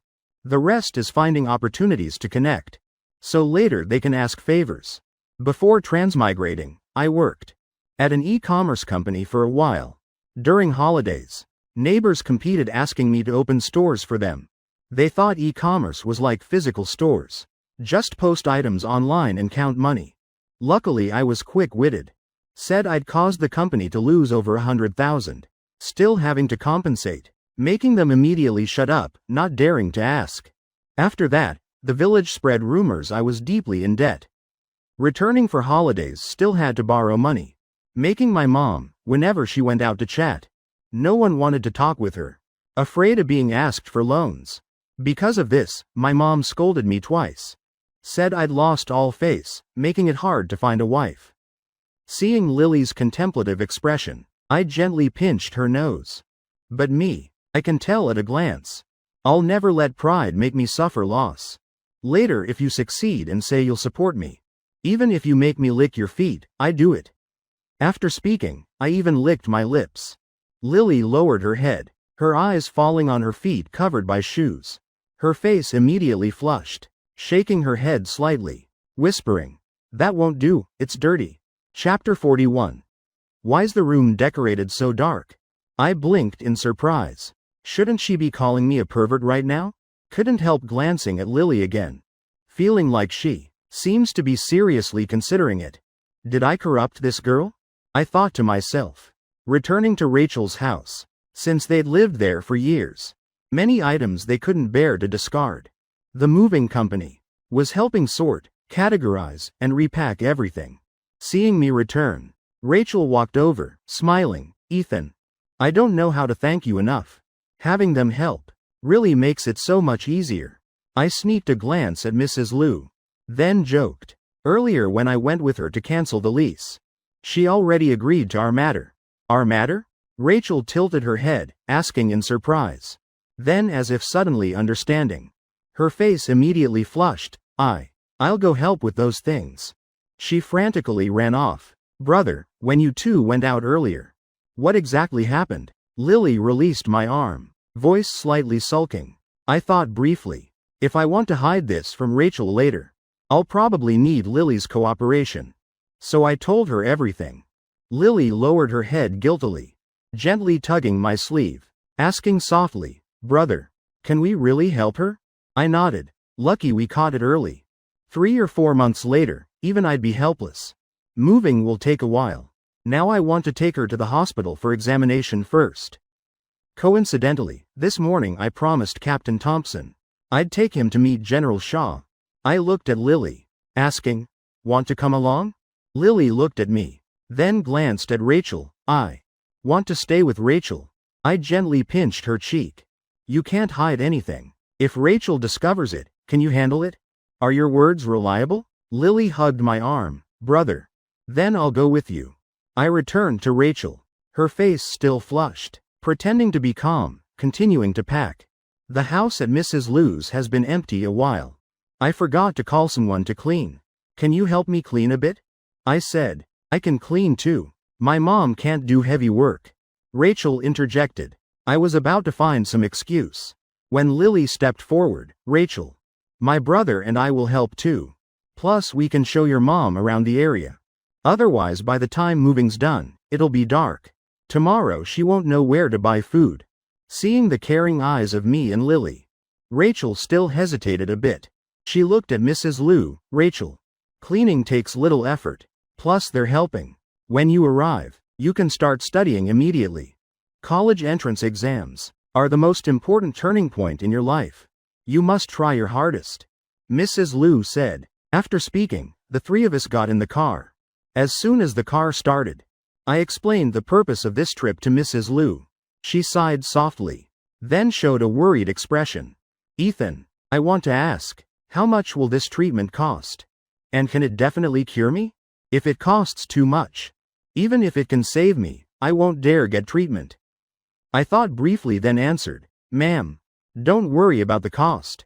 Most of the therapy and acupuncture I'll do myself. Medicine and equipment are from our family. Only charging cost price. That money can be gradually deducted from Rachel's tutoring fees. As for whether it can be cured, I can only say I'll do my best, the rest is fate. Hearing me say this, feeling the cost probably won't be too high, Mrs. Liu nodded slightly. As long as I can live. Later I'll work harder, then slowly repay that money. The car quickly stopped before Riverside Medical Center's gates. I was about to call Captain Thompson when I saw him sitting in the security room. I rolled down the window, waving, Captain Thompson. Get in, we'll go together. Looked like he just showered. Thompson wore a moss green uniform. Standing straight, several small medals pinned to his chest. In his hands he held a large bouquet of fresh flowers. Then got in the back seat. I raised my eyebrows, teasing, Captain Thompson. You're giving flowers to a man. Does your wife know? Thompson laughed warmly. All from my personal funds. All personal money. After you're married, you'll understand. On the way driving to the Healing Arts Center, I asked, Captain Thompson, have you interrogated those people? They said they heard rumors online. That's why they bullied my sister. Thompson said, that day I already got the surveillance footage. I hope tonight you can post an announcement to prove my sister's innocence. At the same time, also emphasize that online rumors caused school bullying, making my sister severely depressed. Let people understand the internet isn't lawless. Thompson nodded. After all, what I said was basically all true. He immediately called a colleague in Thompson's unit, asking him to prepare an announcement. The car stopped before the Healing Arts Center. The four of us walked through the long corridor. Entering the center, Mrs. Liu walked behind, looking anxious. She'd never known that in the medical center there was such a luxurious place. Just looking at the decor here, she knew the examination costs definitely weren't cheap. Lily noticed Mrs. Liu's tension, releasing my hand, then gently hooking her arm. My brother's just here to see a patient, not having doctors here examine you. Hearing Lily say this, Mrs. Liu breathed a sigh of relief. Entering the Healing Arts Center, I told the traditional medicine doctor at reception to prepare several doses of medicine and brew them, and prepare an acupuncture needle set for me. Ma'am, please wait in that consultation room. Going deeper is a bit inconvenient. I smiled apologetically. Brother, I'll stay with Mrs. Liu, Lily said. I nodded, walking with Thompson deeper into the center's patient ward area. The patient rooms inside the Healing Arts Center were elaborately decorated, exactly like ancient palace quarters. All furniture custom made, though in classical style, still exuding refined elegance. Upon entering, a light sandalwood scent permeated everywhere, making one's mood immediately calm. Today the person recovering is General Shaw, along with my third sister, Grace Carter. Don't know why Drake is also here. He was trying to get friendly, smiling and chatting non-stop with Grace. Though she somewhat rejected Drake, she was still curious about what he said regarding traditional medicine, occasionally nodding in agreement. How could your brother treat you like that? Too much. If I had a beautiful sister like you, I definitely couldn't bear to do that. Already apologized. What more do you want? After all, we're family. Do you want her to kneel? Drake's tone full of pretense. Grace huffed twice, showing displeasure. Yesterday she rarely came home, wanting to apologize to me before our parents. But I still hadn't returned, making her think I was deliberately avoiding her. I wrinkled my nose slightly, taking several deep sniffs, sighing. This room's decorated really dark, thick with classical atmosphere. Among the dense sandalwood scent, can still smell green tea somewhere. Chapter 42. Do brain-damaged people get subsidies? Who are you calling green tea? Hearing me finish, Drake immediately jumped up. I rolled my eyes. If your ears are useless, then donate them to someone else. Ethan, why are you so rude? Grace frowned unhappily. Isn't it Dr. Liu? What's our relationship? To be so intimate? Forgot you called me a bastard yesterday? Quick to forget indeed. I mocked, then glanced at Drake with a cold smile. Dr. Liu, planning to rob the cradle. A wandering quack, saying a few flowery words and you believe everything. He's a real doctor. Grace retorted. He has real medical skills? I looked at Drake with surprise. He didn't answer, just snorted coldly, looking arrogant. My lips curled up, revealing a satisfied smile like a plan succeeded. So that's why yesterday you made the old man disabled, wanting him to join you receiving disability benefits? I paused, then looked at Grace. Do brain-damaged people also get subsidies now? Drake's expression alternated between pale and red. He truly had the ability to cure General Shaw, but right now absolutely couldn't admit it before everyone. If you don't welcome me, I'll leave, Drake said angrily. I looked around, asking in surprise, did anyone ask you to stay? Drake ground his teeth, glaring at me. My previous words made him feel like a clown performing alone. Seeing Drake leave, I just frowned briefly and thought. I looked back at Grace, reminding her that if Drake truly had ability, his intentions certainly weren't simple. She should avoid that type of person. If he has no real talent, then he's a fraud. Even more reason to avoid him. Hearing my words, Grace's previously sullen face, her eyes suddenly brightened. Ethan, are you worried about me? I know I was wrong. Yesterday was all my fault. If you don't like that person, then I'll have security throw him out later. Ethan, yesterday I actually planned to come home and apologize. But I waited so long and you didn't return. I shook my head indifferently. If Grace teamed up with Drake getting information about Carter Corporation would be much easier. In the previous story, the business empire Drake built was sucking blood from Carter Corporation. Even if there's the slightest possibility, I must prevent it from happening. After all, in my past life I was a diligent worker. I understand clearly. Having wealth and status is most important. On the other side, Thompson stood facing General Shaw's bed, holding flowers, trembling slightly. Seeing his idol right before him, a man like him suddenly became flustered, eyes seeking help toward me. I walked to General Shaw's bedside, smiling. "General, how's your health lately?" General Shaw saw it was me, this kid Ethan. For a moment didn't know whether to feel grateful or angry. Grateful because I'd cured him. His wound had been seen by many renowned doctors. All just advised conservative treatment. Only I dared hold the scalpel. And the condition that stumped so many renowned doctors was truly cured by me. He truly valued me greatly. Even had the thought of adopting me as grandson. But never expected I'd refuse that proposal. Instead, having my father become his adopted son. General Shaw looked me up and down, observing the middle-aged man before him. Then asked, "Is this the person you want me to adopt as son?" I quickly waved my hands. "General, don't talk nonsense. How can I decide such a role reversal matter? Yesterday as soon as I got home, my dad beat me up badly. Looks like your reputation doesn't work anymore." General Shaw snorted. "When I'm discharged, I'll personally visit. I want to see if my name still has any authority." I secretly rejoiced. If the general takes action, looks like I can get revenge for yesterday's beating. I turned to Thompson, introducing to General Shaw, "This is Captain Thompson, in charge of security in this area. Captain Thompson here. He told me so many stories about your youth, General. General, you're truly amazing. Leading troops to capture Harbor City, directly breaking the enemy's siege for our nation, opening a complete and stable supply line. That merit alone is enough for me to toast you 3 times." While speaking, I pulled out several silver needles, aiming at General Shaw's acupoints and inserting them. General Shaw looked at me in surprise. He'd seen toasting with alcohol. He'd also seen toasting with plain rice. But toasting with silver needles was a first. Still, hearing my praise, his mood brightened considerably, especially after removing the bandage on his chest. His breathing became much easier. He nodded warmly at Thompson. Thompson saw this and stepped forward 2 steps, placing the flowers he'd bought in the room's vase, then bowed deeply to General Shaw.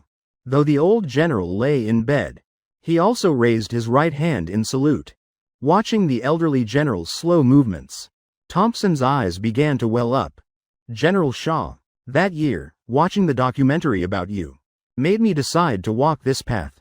I don't really understand the romance between soldiers." After finishing the needles, I turned to Thompson. "Captain Thompson, want me to take a commemorative photo of you and the general?" Thompson looked at me emotionally, then turned to General Shaw, his eyes full of hope. General Shaw nodded slightly. I took the phone Thompson handed over, taking a photo of them both. In the picture, General Shaw lay in the hospital bed, advanced in years, his back slightly hunched, while Thompson stood straight, looking resolute, eyes fixed firmly ahead. I looked at the photo just taken, nodding in satisfaction. This photo is truly wonderful. Without the hardship and valiant fighting of the previous generation, their backs not bent by time, how could our generation today stand straight with heads held high? The originally ordinary photo, through my words, suddenly gained profound meaning. General Shaw looked at me, increasingly satisfied. He asked, "Ethan, are you engaged yet?" I looked at the general suspiciously, suddenly remembering the plot. General Shaw had a granddaughter named Sophia Shaw. In the original, she was also one of Drake's harem members. General Shaw had been grateful to Drake for saving his life. After several conversations, he felt Drake's character wasn't bad, so he had the idea of matching him with his granddaughter. But Sophia Shaw was at a rebellious age, very opposed to General Shaw arranging her marriage. Though she didn't dare contradict the general, she planned to defeat Drake to make him give up. However, Drake was a martial artist. Sophia Shaw was completely no match. They fought and became friends. Very quickly, they treated each other like siblings. Sophia Shaw was a loyal person. Once when Drake fought with the female lead, to comfort him, she ended up in that relationship. I looked at my thin arms and small legs. Really can't handle being tortured by Sophia Shaw. I quickly stopped him. General, I'm still not an adult. What are you planning? Chapter 43. I have someone I like. Like hitting a sore spot. He looked at me somewhat awkwardly. Never expected this kid to be so sharp. He smiled sheepishly, then said, young people should socialize more. Maybe you'll have common topics. Not to brag, but my granddaughter is a top-tier beauty. Compared to the girl you brought yesterday, she's not inferior at all. I nodded. In the story, descriptions of Sophia Shaw continuously emphasized her long legs. I'm also curious how long those legs really are. But I don't have the endurance like Drake. Honestly speaking, as long as Sophia Shaw dares lay hands on me, I'm ready to lie right down. Can't fight back, truly can't. I glanced around for help, but seemed like in this hospital room, no one could restrain the general. Mrs. Shaw smiled warmly at me. My appearance isn't bad. If I married her daughter, the baby born would definitely be adorable. Moreover, I have superb medical skills. Heard that. Last night doctors at the Medical Research Institute watched my surgery video repeatedly, constantly debating how I did it. They nearly pulled out their hair thinking. I ground my teeth asking, Captain Thompson, someone here wants to arrange forced marriage. Are you going to intervene? Thompson answered awkwardly. General Shaw, young Master Carter, I still have patrol duty. Excuse me. He hurriedly left, because both people here were ones he couldn't offend. Staying longer risked getting caught in the crossfire. I turned to Mrs. Shaw. You're planning to marry off your daughter? I trust my husband's judgment. Definitely not wrong. Mrs. Shaw replied with a smile. At this moment, she looked at me with a mother-in-law's eyes viewing her son-in-law. More she looked, more satisfied. Grace had mysteriously run outside earlier. Now in the room I stood alone resisting. No way. I already have someone I like. Just then, Lily suddenly appeared. She ran to my side, hugging my arm tightly, eyes warily watching General Shaw and Mrs. Shaw. Their gazes kept alternating between me and Lily. Yesterday they'd heard from Mrs. Shaw about my background, that I wasn't the biological son of the Carters, and my real parents had passed away. If I became a live-in son-in-law for the Carters, it wouldn't affect my current life. Maybe that'd be the best choice for me. I nodded slightly, gently patting Lily's head. I guessed she was referring to Rachel, truly worthy of being the story's biggest villain. Her mind is really sharp. But this intimate action, in the eyes of General Shaw and Mrs. Shaw, looked like two children in love. Lily's face flushed, standing on tiptoes, whispering in my ear. Auntie over there has been waiting a long time. I nodded. General, I still have patience waiting. Excuse me. After speaking, I pulled Lily's hand, quickly leaving. Watching our retreating figures, General Shaw hadn't given up his intention, ordering Sophia Shaw to come to Riverside. If I can't lure you as my grandson-in-law, I'll lock away all the guns in my room. I went to the consultation room. Ma'am, sorry to keep you waiting. Let's begin treatment now. Half an hour later, the acupuncture session ended. I took a deep breath. Lily pulled out 2 tissues, gently wiping sweat from my forehead. I'd never been treated like this before. My body suddenly stiffened, not daring to move. Mrs. Liu's face flushed as she hurriedly dressed, not knowing what to say. But after this acupuncture session, she felt her body much lighter. The long tormenting pain, now even without painkillers, had noticeably lessened. I looked out the window. Nearly school dismissal time. Rachel's side is probably finishing work too. Everything's almost cleaned up. Let's go. The medicine should be ready. I stretched my shoulders, standing up, walking to reception. The elderly traditional medicine doctor gave me the prepared medicine and silver needle set. Everything carefully prepared. He also handed me a small bag. Inside were several packets of herbal medicine. This was specially prepared by the third miss for you. Plum juice she brewed herself. Just refrigerated too. Can drink immediately. The traditional medicine doctor said. I nodded. I knew this was Grace's way of trying to reconcile with me. Yesterday she'd scolded me terribly. Now with just a few packets of plum juice she wants me to forgive her? I thought briefly, then put on a pained expression. Speaking in a melancholy tone, tell third sister not to waste her efforts. I know I'm not part of the Carter family. But after all, Mom and Dad raised me for years. That nurturing Grace remains in my heart. In my heart there's still a knot I can't untangle. I paused slightly, forcing a smile. Maybe with a bit more time. I'll be fine. After all, she's my third sister. Even if she doesn't accept me, she's still my sister. After speaking, I sighed softly. Then left with Lily and Mrs. Liu. In the pharmacy, Grace still hid quietly in the corner, looking toward the reception desk. She wanted to know, when I saw the plum juice she'd personally made, what my reaction would be. Hearing what I just said, inside her, like hundreds of glass shards stabbed her heart. So Ethan never blamed me, and still sees me as his sister. Yesterday I spoke so excessively. Now if he won't forgive me, that's only right. Everything is my fault. But Ethan, I'll definitely make you forgive me. Thinking of the scene, of me curled up under a cold blanket, she felt her nose sting. Her eyes gradually reddening. But I'm no longer the original person. Still immersed in the joy of unexpected wealth. If I could lie alone on an 800 square meter bed. Never mind sadness. Just rolling around a few times. Before falling off the bed I'd be laughing till my stomach hurt.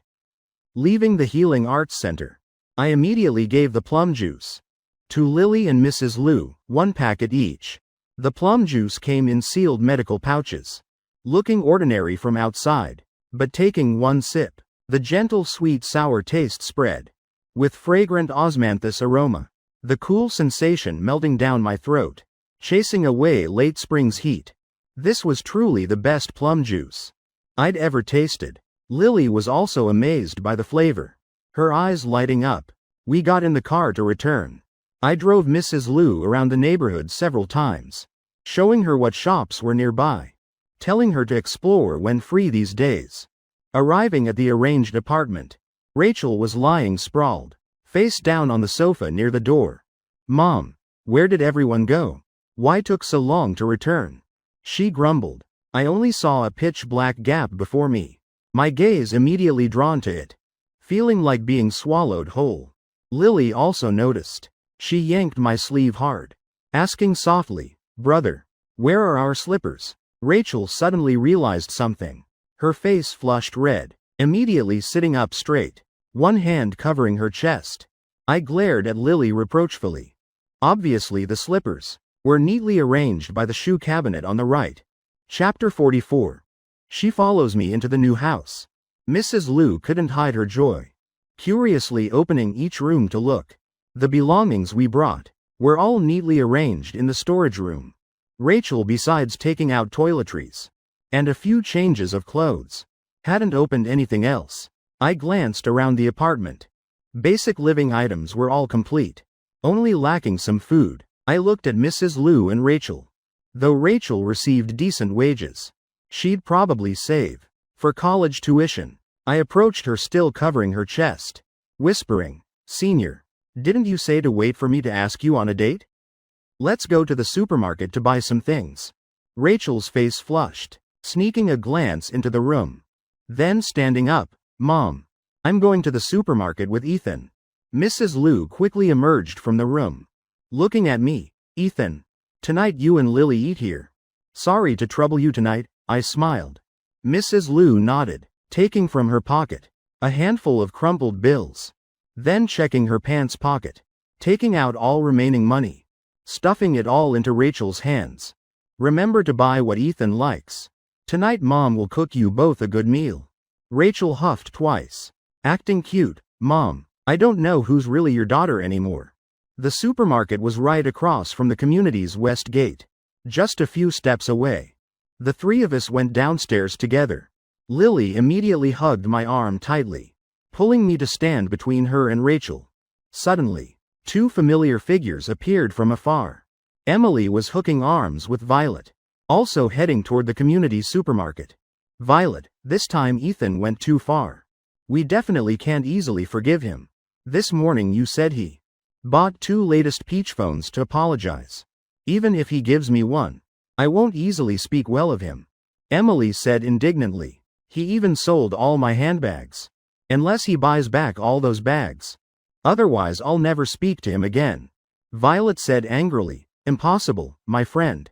That Ethan is truly shameless. Gifts already given, then demanding them back. He thinks giving gifts means people must be his girlfriend? How many people pursue you at school? All top students. While he just relies on family money. A playboy who doesn't study. Emily echoed. Suddenly she noticed a very familiar figure. Behind them. She exclaimed in shock, Violet. Isn't that Ethan behind us? His house isn't in this area. Violet frowned. Maybe Ethan deliberately found a chance to, coincidentally, meet me. Intentionally following me. But even if Ethan comes to apologize now, I don't want to forgive him yet. She walked a bit faster. Emily, let's go. Today he angered me. I must make him wait forever. Emily tugged her friend's hand gently. Violet, something seems off. Ethan currently has 2 girls beside him. Hearing this, Violet immediately stopped, turning around. At this moment I was being held by one girl, while chatting with the other. The 3 of us looked incredibly harmonious. Moreover, comparing beauty, the looks she'd always been proud of, now standing beside those 2 girls meant nothing. Especially placed next to Rachel's full figure. Her body looked even more ordinary. I'd long since spotted Emily and Violet ahead, but since this morning we'd argued beyond reconciliation. Now I had no relationship with them. So I calmly walked around them. Violet quickened her steps, blocking our path, speaking coldly. Ethan, you think pretending not to see me can attract my attention? She glanced at Lily and Rachel, saying contemptuously, even spending money, hiring 2 girls to act with you.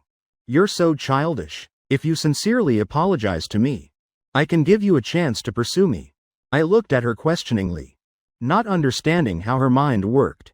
Looks like the blind pursuer image the original left was too deep. Just one morning. Can't change others' impressions. I put my arm around Lily's shoulders, then wrapped my arm around Rachel's waist, smiling. Thanks. But no thanks. I'm not so idle as to abandon a vast forest for one crooked tree like you. Lily blushed, naturally wrapping her arms around me, even nuzzling her head against my chest. I gently pinched her cheek. Truly worthy of being the story's #1 villain. Understanding situations so quickly, plus such amazing acting skills. Rachel stood aside like an outsider, both hands awkwardly clasped together, eyes unconsciously looking down at the hand on her waist. Violet ground her teeth in anger, glaring at Lily and Rachel. You think Ethan really likes you? He's just using you to provoke me. After he and I make up, you'll be dumped. Hearing the word, dumped, Lily's clear eyes widened, looking at me asking, brother, will you abandon me? I shook my head gently, smiling. I'll grow up with you. We'll never abandon you. Hearing me say this, Lily's heart felt struck, her eyes immediately melting. Violet glared at her furiously, snorting coldly. Men's mouths, full of lies. You think about it. Why would Ethan bring you here? His house isn't in this area. This area is my home. He deliberately followed me, wanting a chance to apologize, begging my forgiveness. You 2 are just tools for his act. Only you would believe his sweet words. Lily stuck out her tongue teasingly. My brother isn't a stalker. And you clearly don't like my brother. So why block his way? She turned to look at me. Acting cute, brother. Let's go quickly. Auntie's still waiting for us to buy groceries and cook. I nodded, both arms around both sides, leading them toward the supermarket. Hearing Lily's words, Violet stood frozen, completely stunned. Emily stepped forward asking, Violet, could it be Ethan's mother? Wants to personally cook for those 2 girls? Ethan brings 2 girls home, yet his mother doesn't object at all. Rich people's private lives are so complicated. She paused, then asked, did Ethan ever invite you to eat at his house? Violet's face darkened. The original owner had invited her to eat, but always at fancy restaurants outside.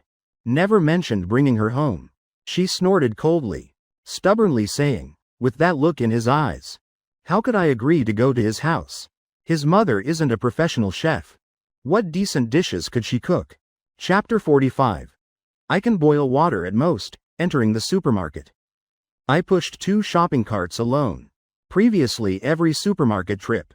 Buying snacks. I'd pull out my phone to compare prices. If 2 items tasted similar, even different brands, could only choose one. But now it's different. As long as I liked something. Take everything. Not caring about prices. 2 carts. 1 cart filled with items I'd regretted in the past. The other I selected specifically for Lily and Rachel, snacks they liked. After buying snacks, we moved to the produce section. Rachel carefully selected seasonal vegetables. She also took some pork belly and a small piece of beef. Tonight we can render pork fat, stir-fry greens, make braised pork, plus a small dish of beef with ginger. She glanced at me, unsure if telling me those dishes would be considered too simple. But at this moment, my eyes were drawn to the fresh seafood section, where fish and shrimp jumped about. I asked, finished choosing? I want to buy some seafood to release at checkout, because we bought so much. The supermarket manager even specially had someone help carry everything home.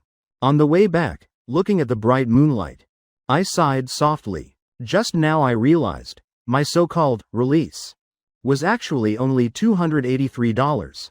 With just $283, I could be happy from the start of shopping, until finishing all those snacks. Yet before transmigrating, I couldn't bear to spend that much, always having to restrain myself. Lily saw I seemed sad, asking, brother, what's wrong? I shook my head, smiling, just feeling, life now is so good. It's becoming a bit unreal. Lily also nodded continuously. She these past days also found life so strange. She suddenly hugged me tightly, looking up, eyes sparkling like containing a sky full of stars. Brother, can you feel me hugging you? Now it feels real, right? I gently patted her head, not understanding what the original owner was thinking. To bear bullying such a lovely girl. I smiled. Walking like this, you look like a crab. We'll probably fall over in a bit. Rachel watched us with a touch of envy. How nice it would be if she had a brother like that. Without noticing, she gently hooked my arm, whispering, Ethan, why not bring that seafood home to eat? It's a bit expensive. My mom doesn't know how to cook it. If we waste it, that'd be unfortunate. I shook my head, speaking confidently. Premium ingredients like that usually just need simple cooking to taste good. Fresh seafood like this, just steam it. If you two don't know how, leave it to me. Not to brag, just at boiling water. I have decades of experience. A 5-star chef probably can't boil water as well as me. Hearing me joke like this, all 3 of us laughed.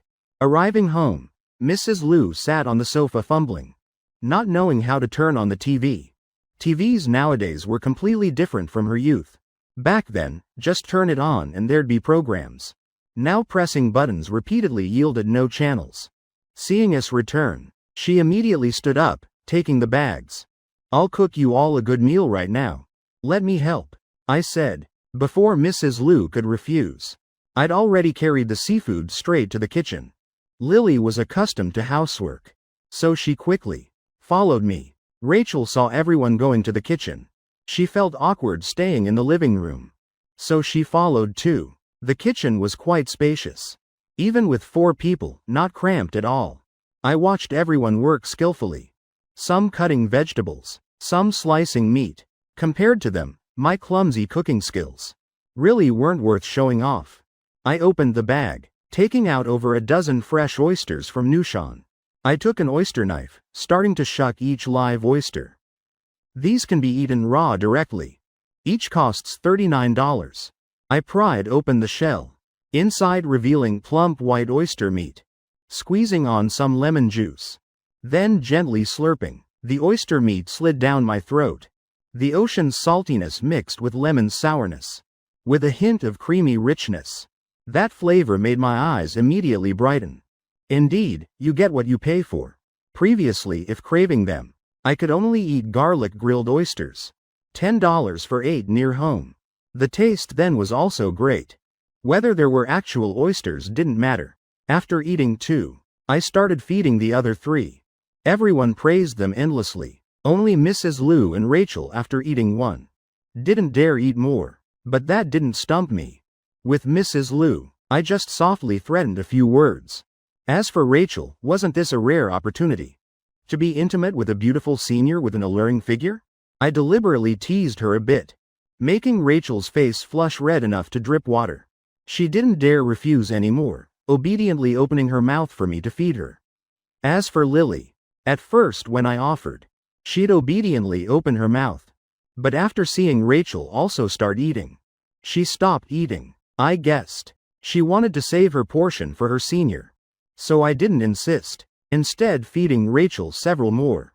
After the smooth and pleasant dinner, I helped clean up everything, then prepared to leave with Lily.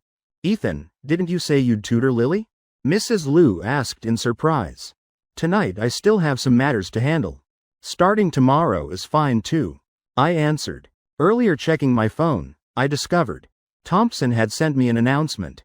Blue background with white text. Stamped by Captain Thompson's unit. This matter originated from me, yet dragged Lily into it. Clearly she did nothing wrong. Why should she bear their slander? I drove home. By now it was past 8 p.m. Seeing no parents in the living room. Only a young girl lying on the sofa, wearing an orange crop top and short athletic shorts. The girl's name was Summer Carter, my 4th sister. Hearing the door open, Summer immediately sat up, but seeing it was me, she lay back down. Oh, it's you, Ethan. I thought Mom and Dad were back. 4th sister, aren't you at college? Why are you back today? I asked. Summer sat up straight, legs folded, her full chest pressed by her long slender legs, becoming distorted. Isn't it because of that damn elective course at school? I chose a course on free media. They're making us create self-media accounts. For a semester, 1,000 followers passes, 10,000 gets excellent. Heard there's a really hot barbecue place in Riverside yesterday. I planned to film a short video there. Who knew so many people checking in? Couldn't get in no matter how I tried. I asked curiously, which place? If you like it, next time I'll buy takeout. Wait a moment. Summer pulled out her phone, tapping it, pointing at the screen. This place. On the phone screen, a masked guy sat playing guitar and singing. Walk with me on Riverside streets. Chapter 46. I pretend to be myself. Hearing the singing from the phone, Summer froze slightly. She looked at me, then looked down at the guy in the video, then looked up, face full of surprise. She frowned, lifting my chin up, examining me closely, finally sighing deeply. Seeing Summer's complex expression, I could only stay silent, dark lines appearing overhead. I roughly guessed what she was thinking. Probably initially doubting whether I was the guy in that video. But thinking carefully, how could I have the ability to compose such a good song? So she probably concluded it's just similar looks. I remembered in the original story, Summer in this assignment filmed a short dance video, attracting over 100,000 followers, becoming a minor internet celebrity. Actually, Summer wasn't good at dancing, but that video fully displayed her innocence and sexy figure, her clumsy movements, and half-hearted attitude, especially when filming. She even enabled location, showing a remote small town, where housing cost only $2,000 per square meter. A stunning beauty in a desolate countryside. Immediately attracted countless guys' attention. But later, when netizens exposed her true identity, her entire image collapsed. She became a target of attacks for a long time, leading to depression. At that time, Carter Corporation was also declining. Everyone worried. People all thought her depression was just pretending weakness. Finally unable to bear social media pressure, she chose to end her life. In the original owner's memories, Summer and he were both spendthrift types. The siblings could be said to be very close. Only Summer often got scolded for overspending, while he got spoiled, almost never punished. I thought briefly, deciding to reveal my identity. and help Summer complete her assignment. This way avoiding the image problem. Also preventing her from being cyberbullied to suicide. But before I could speak, Summer's eyes suddenly brightened. She immediately hugged my thigh tightly. Ethan, I have a once-in-a-lifetime request. Summer pleaded. Hearing that phrase, I felt the original owner's memories seemingly rising. My whole body couldn't help trembling. I remembered last time Summer said this was when I bought a book, Beyond Limits, ending up discovered by parents, making the original owner take the blame. The old couple pointed at him, lecturing about continuing the family line. Seeing that book, they almost beat him into the hospital. I tried pulling my leg back, but Summer held too tightly, pulling me off the sofa entirely. Let go. When you say that, it's definitely nothing good. I ground my teeth. Won't let go, unless you agree first. Summer firmly answered. The commotion downstairs startled Lily, who just finished bathing. She hurriedly ran down from upstairs. Seeing our position, she asked suspiciously, Brother, what are you two doing? She wore a white bunny pajama set with puffed sleeves. On the hood were two soft fluffy bunny ears.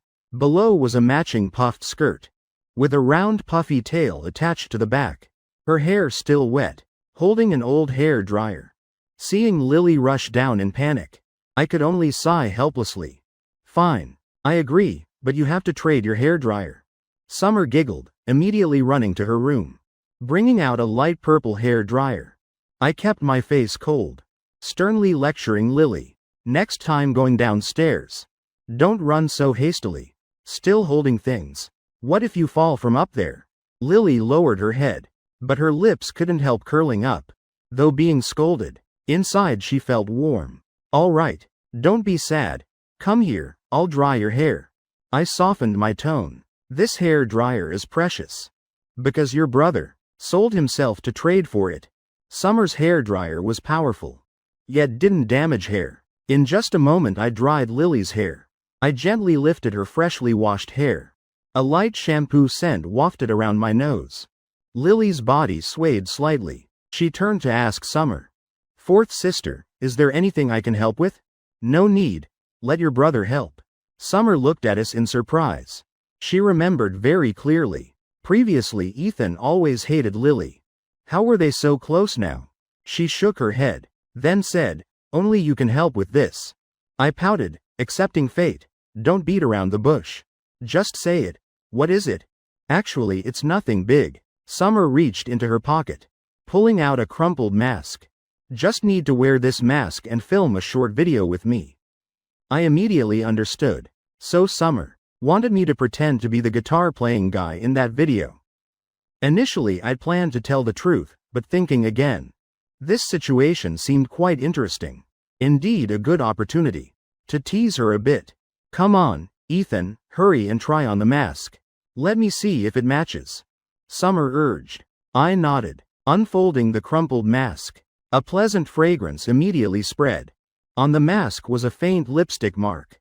I raised my eyebrows slightly, looking at Summer, thinking, respecting elders, cannot refuse. Even if she's a half-sister, she's still an elder. I just finished mental preparation, putting on the mask, when Lily suddenly snatched it from my hands. Brother, I have a spare mask. Let me go get it. A light fragrance passed by.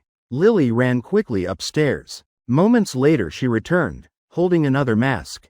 Coming downstairs, she remembered my instruction. Looking carefully at each step, careful not to slip, I took the mask, looking at her questioningly. This mask, though not crumpled, had the nose bridge slightly bent. Obviously it had been used. Brother, I don't have new masks, she said softly. You don't mind, do you? I patted her head. Judging by this mask's condition, she'd probably only worn it briefly. After all, it's just filming a short video.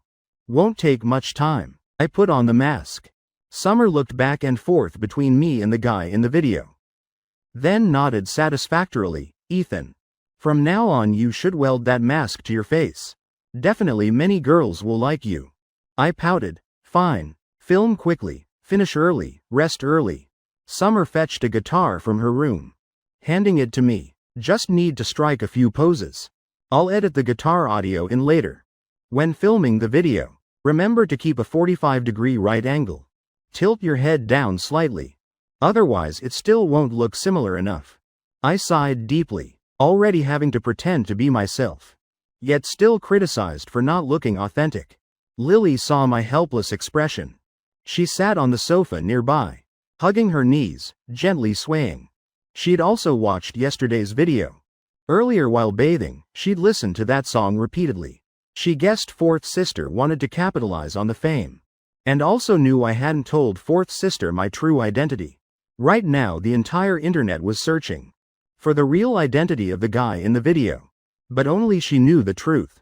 The feeling of keeping my secret made her heart itch strangely. Like a seed being planted, sprouting in her chest, then blooming into a brilliant flower. Chapter 47. What can I use to keep you? The video took half an hour to film. Finally considered passable. I looked completely drained of energy. A 1-minute video requiring over 30 takes. Never expected pretending to be myself would be this hard. Lily sat beside me, one leg propped on the chair, head resting on her knee, the other leg gently swinging, obviously in a very good mood. I walked over, pulling up her hood, then roughly tousling her hair, watching her hair stand up like a bird's nest. Only then feeling satisfied, she looked up at me, gently biting her lip, eyes moist, looking at me as if wronged. I scratched my head embarrassed. Go comb your hair. After I finish showering, we'll film a video together. Hearing I also wanted to film a video, Summer raised her eyebrows provocatively. Ethan, you planning to steal your sister's spotlight? Or after filming you discovered you really do look like that guy? Need me to teach you more? Otherwise I think you're still missing that certain quality. I shook my head fearfully, immediately grabbing Summer's guitar and running straight to my room, just breathing a sigh of relief.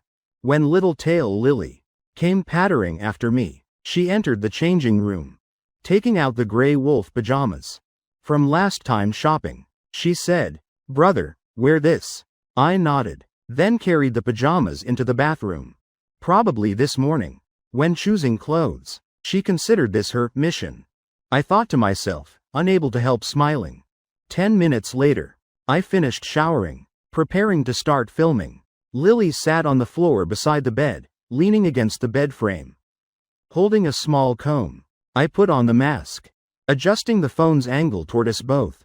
While combing her hair, I recounted everything that had happened. To make the video more meaningful, I held the guitar, singing a song opposing school bullying. After filming, roughly editing the video, I immediately posted it on the platform. When will Big Brother release a new song? It's been over 24 hours with no activity. Even pigs in production aren't this lazy. After hearing the Riverside song, I feel entertainment music isn't appealing anymore. Can't he release new songs daily? I've listened all day repeatedly. I even told my boss I wanted to visit Riverside tomorrow. Ended up getting scolded. So excessive, though I'm only 2,000 miles from Riverside. My songs were never converted to audio files, nor uploaded to music platforms. Fans could only watch that short video repeatedly, watching while commenting below, urging me to release new songs quickly. Suddenly an update notification appeared. Over 2 million followers clicked simultaneously. In the frame was me, recounting how a seemingly harmless video led to serious school bullying. I even showed Captain Thompson's announcement as proof that this was real. How can such despicable people exist? Daring to strip a girl in public. Isn't that trying to destroy her entire life? Fortunate the blogger saved his sister in time. Otherwise the consequences would be unimaginable. His sister will definitely carry severe psychological trauma. School violence really needs serious handling. There are always those who rely on being minors to act recklessly without restraint.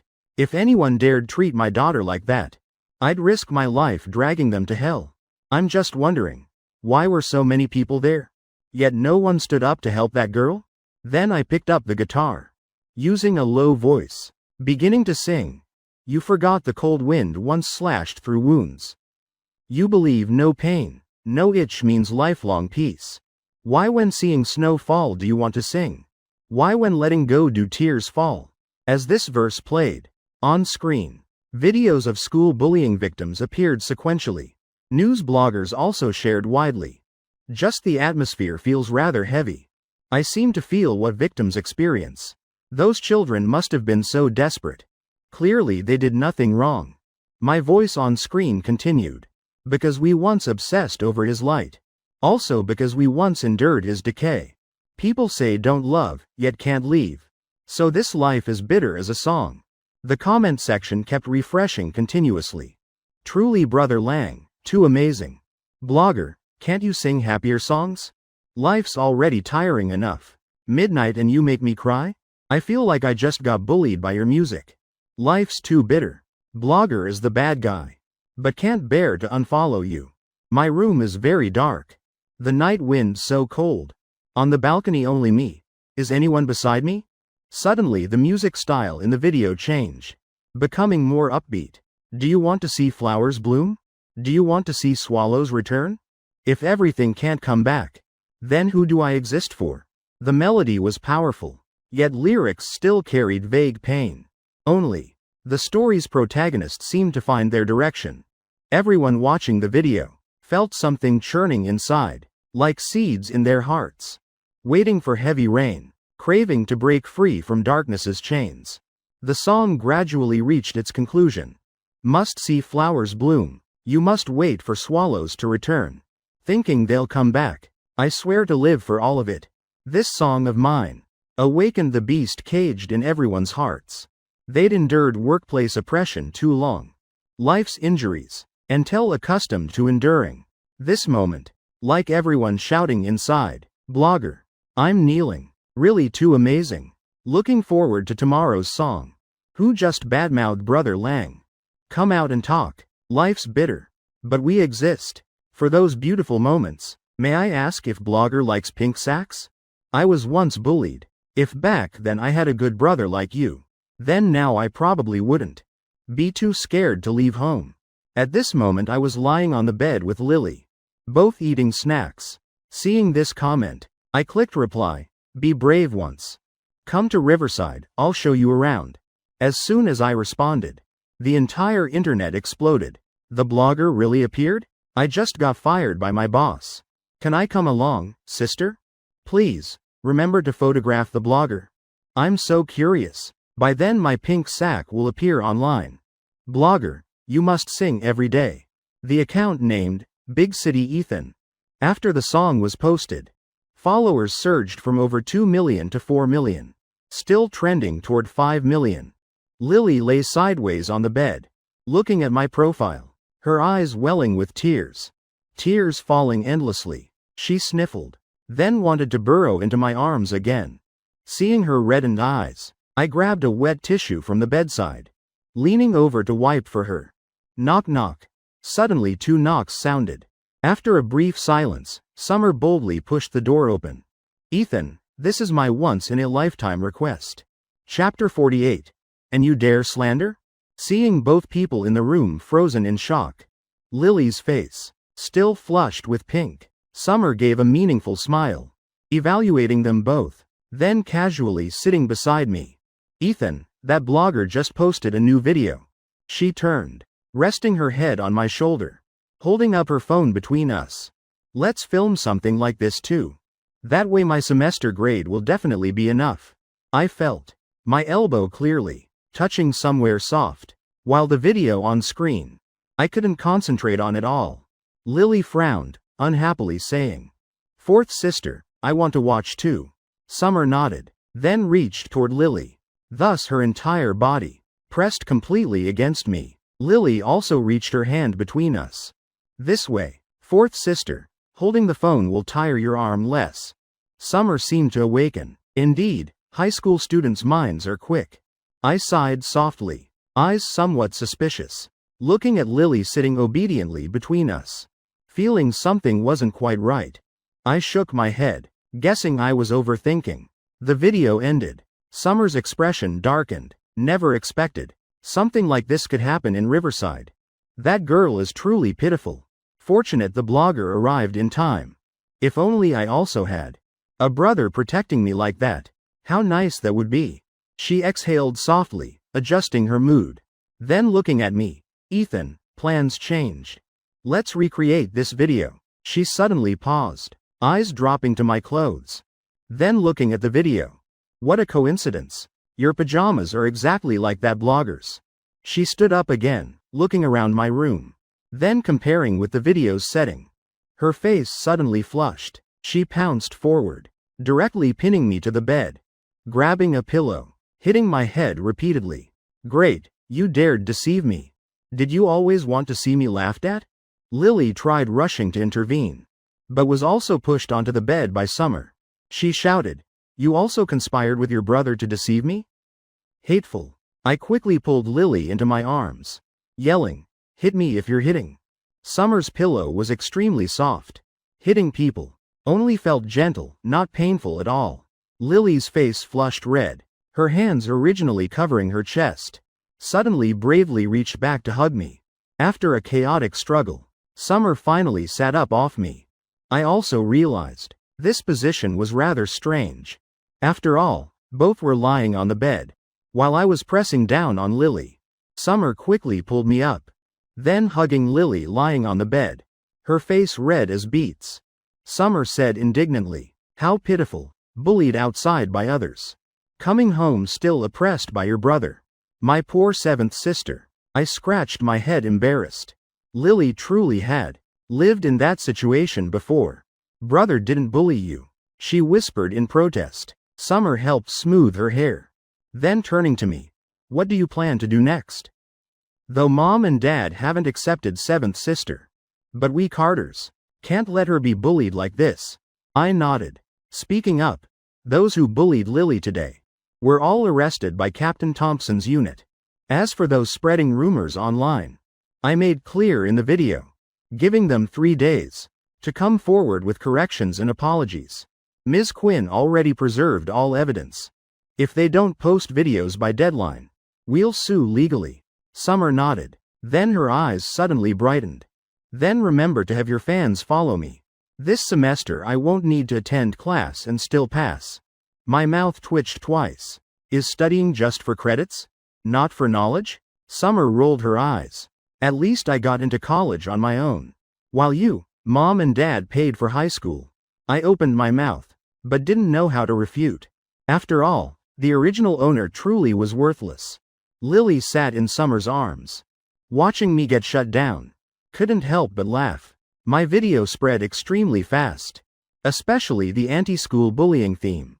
Extremely fresh, immediately creating waves online. Many famous bloggers with millions of followers also participated, calling on schools, parents and even Captain Thompson's unit to care about student psychology, not letting violence tragedies repeat. Many bloggers also, tears streaming, recounting their own bullying experiences. But fortunately, they could still stand before cameras to recount it, while countless other children didn't have that chance. A few bloggers who believed baseless rumors finally followed what I said in the video, sincerely posting public apologies. They said one should verify sources carefully and confirm information authenticity, whether sincere or fake, at least on the surface. They'd cleared Lily's name for me. However, many netizens still didn't understand my actions. They're clearly also victims, deceived by big bloggers, already misled. Why force them to apologize? They just silently deleted comments and videos they'd posted, starting to pretend mute. At that time, at Riverside University's fashion boutique, Jennifer, who'd filmed that chaotic scene, just finished watching my video. Previously she'd posted another video, harshly criticizing Lily, saying just for small benefits, she dared sell herself cheaply. Such behavior staining and humiliating women must make her kneel and apologize. That video went up, gaining her 20,000 followers immediately. Now meeting requirements to livestream sales. Just finished a livestream, earning nearly 3,000. Seeing my explanatory video, her eyes flashed. Immediately an idea struck. She felt her opportunity had arrived, while the entire internet was busy apologizing. If she could create a counterattack, She'd definitely attract countless more viewers. So she began studying each frame in the video, analyzing each lyric line, then writing commentary and posting online. Friends, actually I didn't plan to speak about this matter, but if I don't speak, no one will dare tell the truth anymore. Let's look carefully at the video's beginning. Blogger, Big City Ethan, says that guy is him. But everyone compare. Are they truly similar? Moreover, in the on-scene footage, everyone clearly heard the price that girl stated. Something as precious as a girl's purity. How could it be used for slander? I don't deny this blogger's talent. Musically, I admire him greatly. But honestly, him clearing matters unrelated to himself is wrong behavior. And that girl in the story, what did she sacrifice to escape? I also hope school violence will end. But this blogger, using his influence to distort truth, isn't that depriving everyone's right to truth? Isn't this also a form of bullying? Chapter 49. The whole nation is my dad. Jennifer's video was quickly posted. Riding my popularity, she immediately climbed trending searches. Netizens not knowing the truth split into two clear camps. Sister, I support you. If you hadn't spoken, how would everyone know? That blogger is actually a hypocritical beast. And that girl is nothing special. Selling herself then. Seducing men to clear her name. Both greedy and fake. Only I noticed when filming. That girl's actions were strange. Is it really an almost marrying age girl? Still clinging to her brother? Making him comb her hair? Let me be fair. The songs are good. But composing complete songs daily. How is that possible? Then what are entertainment industry singers doing? Being useless? Probably his songs are all plagiarized. Someone with such character can do anything very quickly. Someone actually edited video clips, comparing each line in my songs, pointing out which song each line resembled, then posting online claiming I plagiarized. Other netizens also spoke up. Even if you don't trust Ethan, can't you trust Captain Thompson's announcement? That blogger sounds so certain. But where's the proof? Just empty words. In Riverside probably only idiots would believe. The plagiarism video you edited. Just a few similar melodies and you dare call it real evidence. I even have a whole dictionary here.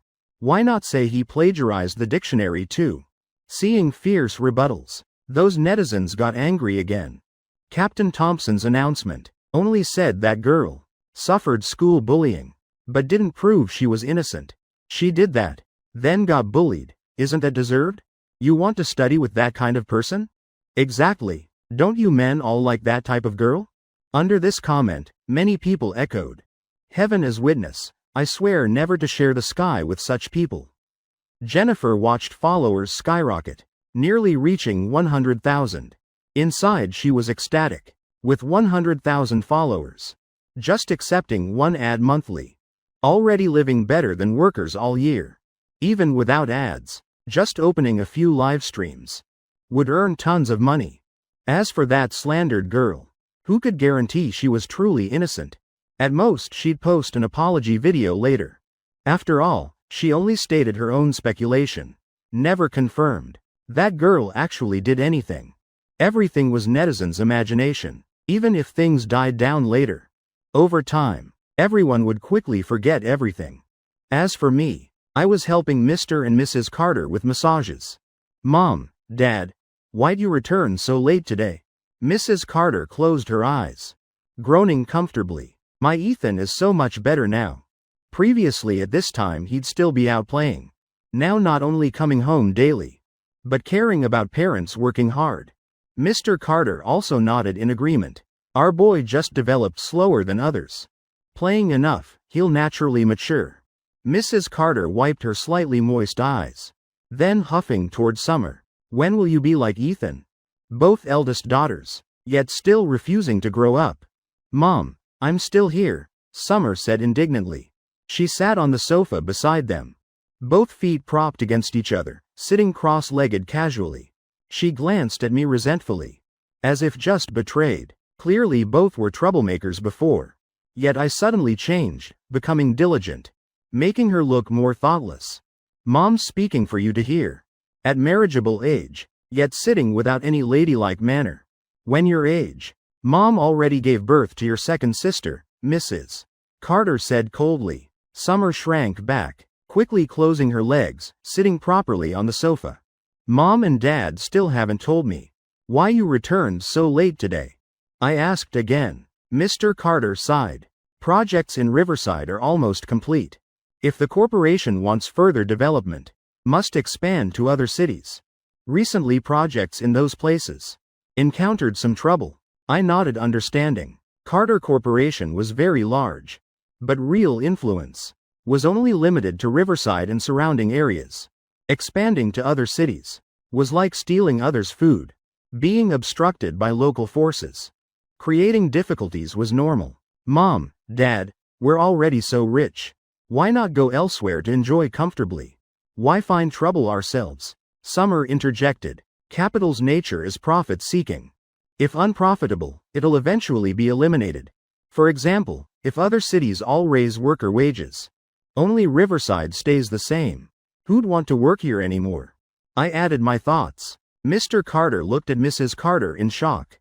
Mrs. Carter also seemed extremely surprised. Hearing me finish, Summer immediately jumped up, running to her room. She knew staying longer would not only seem thoughtless, but expose her real stupidity. Mr. Carter nodded satisfactorily. Indeed, very reasonable logic. He suddenly asked my opinion curiously. What do you think we should do? Then recounting current difficulties of Carter Corporation. The corporation was building a tourist resort in another city. Initially contracts were signed. Villagers had all moved out. But when construction was halfway, land prices rose. Villagers gathered demanding compensation difference, otherwise obstructing construction, though reporting to local police. Captain Thompson's unit only went through motions. After all, villagers were all elderly. Couldn't arrest them. Just touching them lightly, they'd lie down. I recalled the original novel's content. In that story, Mr. Carter got mildly ill over this. Later treated personally by Grace. Without my intervention, Grace would have already allied with Drake. This matter naturally would be leaked to Drake. He'd use connections with the Shaw family, resolving the issue smoothly, but taking 3 shares of the resort. Those 3 shares, equivalent to nearly 1 billion. I immediately rolled my eyes. An idea striking immediately. If Drake could do it, so can I. This problem is actually very easy. In 2 days, my adopted dad will visit. You two treat him well. Don't embarrass me. If we establish this connection, won't remaining matters be easier to resolve? Hearing me finish, Mr. Carter's face darkened. He just praised me for maturing, now wanting to explode with anger. Get out now, you rebellious son disrupting proper order. You mean, every time expanding to a new city, you'll adopt another father? Then won't the whole nation be your dad's? Chapter 50. Want to sleep in my room? After a painful education with love session, I returned to my room clutching my rear, not understanding why the original owner was rarely beaten. Barely heard harsh words a few times. Yet I'd only transmigrated 2 days and already taken 2 beatings. Could it be parental love truly fades? Moreover, Comrade Mr. Carter's awareness is too low. Can't he be like me? A man's principle is knowing when to advance and retreat. I returned to my room, seeing Lily hugging a pillow, rolling around on the bed. Hearing the door open, her face flushed red. With a whoosh, she jumped up, kneeling properly on the bed. Second brother, you're back? She peeked out from behind the pillow, eyes glistening like water looking at me. I nodded slightly, whispering, it's late. Go to bed early. Okay. Lily answered softly, voice full of grievance. She slowly crawled off the bed, head lowered, shoulders trembling slightly, dragging heavy steps toward her room. Before leaving the door, she paused, turning to look at me deeply. Her room was in a corner, originally the maid's room. Inside were piled, full of temporarily unused items. Among that mess, she'd cleared a small space, neatly arranging all her belongings. The faded old school uniform, a worn backpack with torn corners, shoes with soles peeling apart, and a potato chip can. containing all her savings, totaling $132.50. Just 2 days ago, she'd planned to use that money to leave the Carters and live independently. All her old belongings just needed a small desk crack to store. But now, she had to reorganize for more space. These 2 days I'd bought her many things. Half of today's snacks were also given to her. When she was about to push the cardboard box beside her bed against the wall, the door suddenly knocked.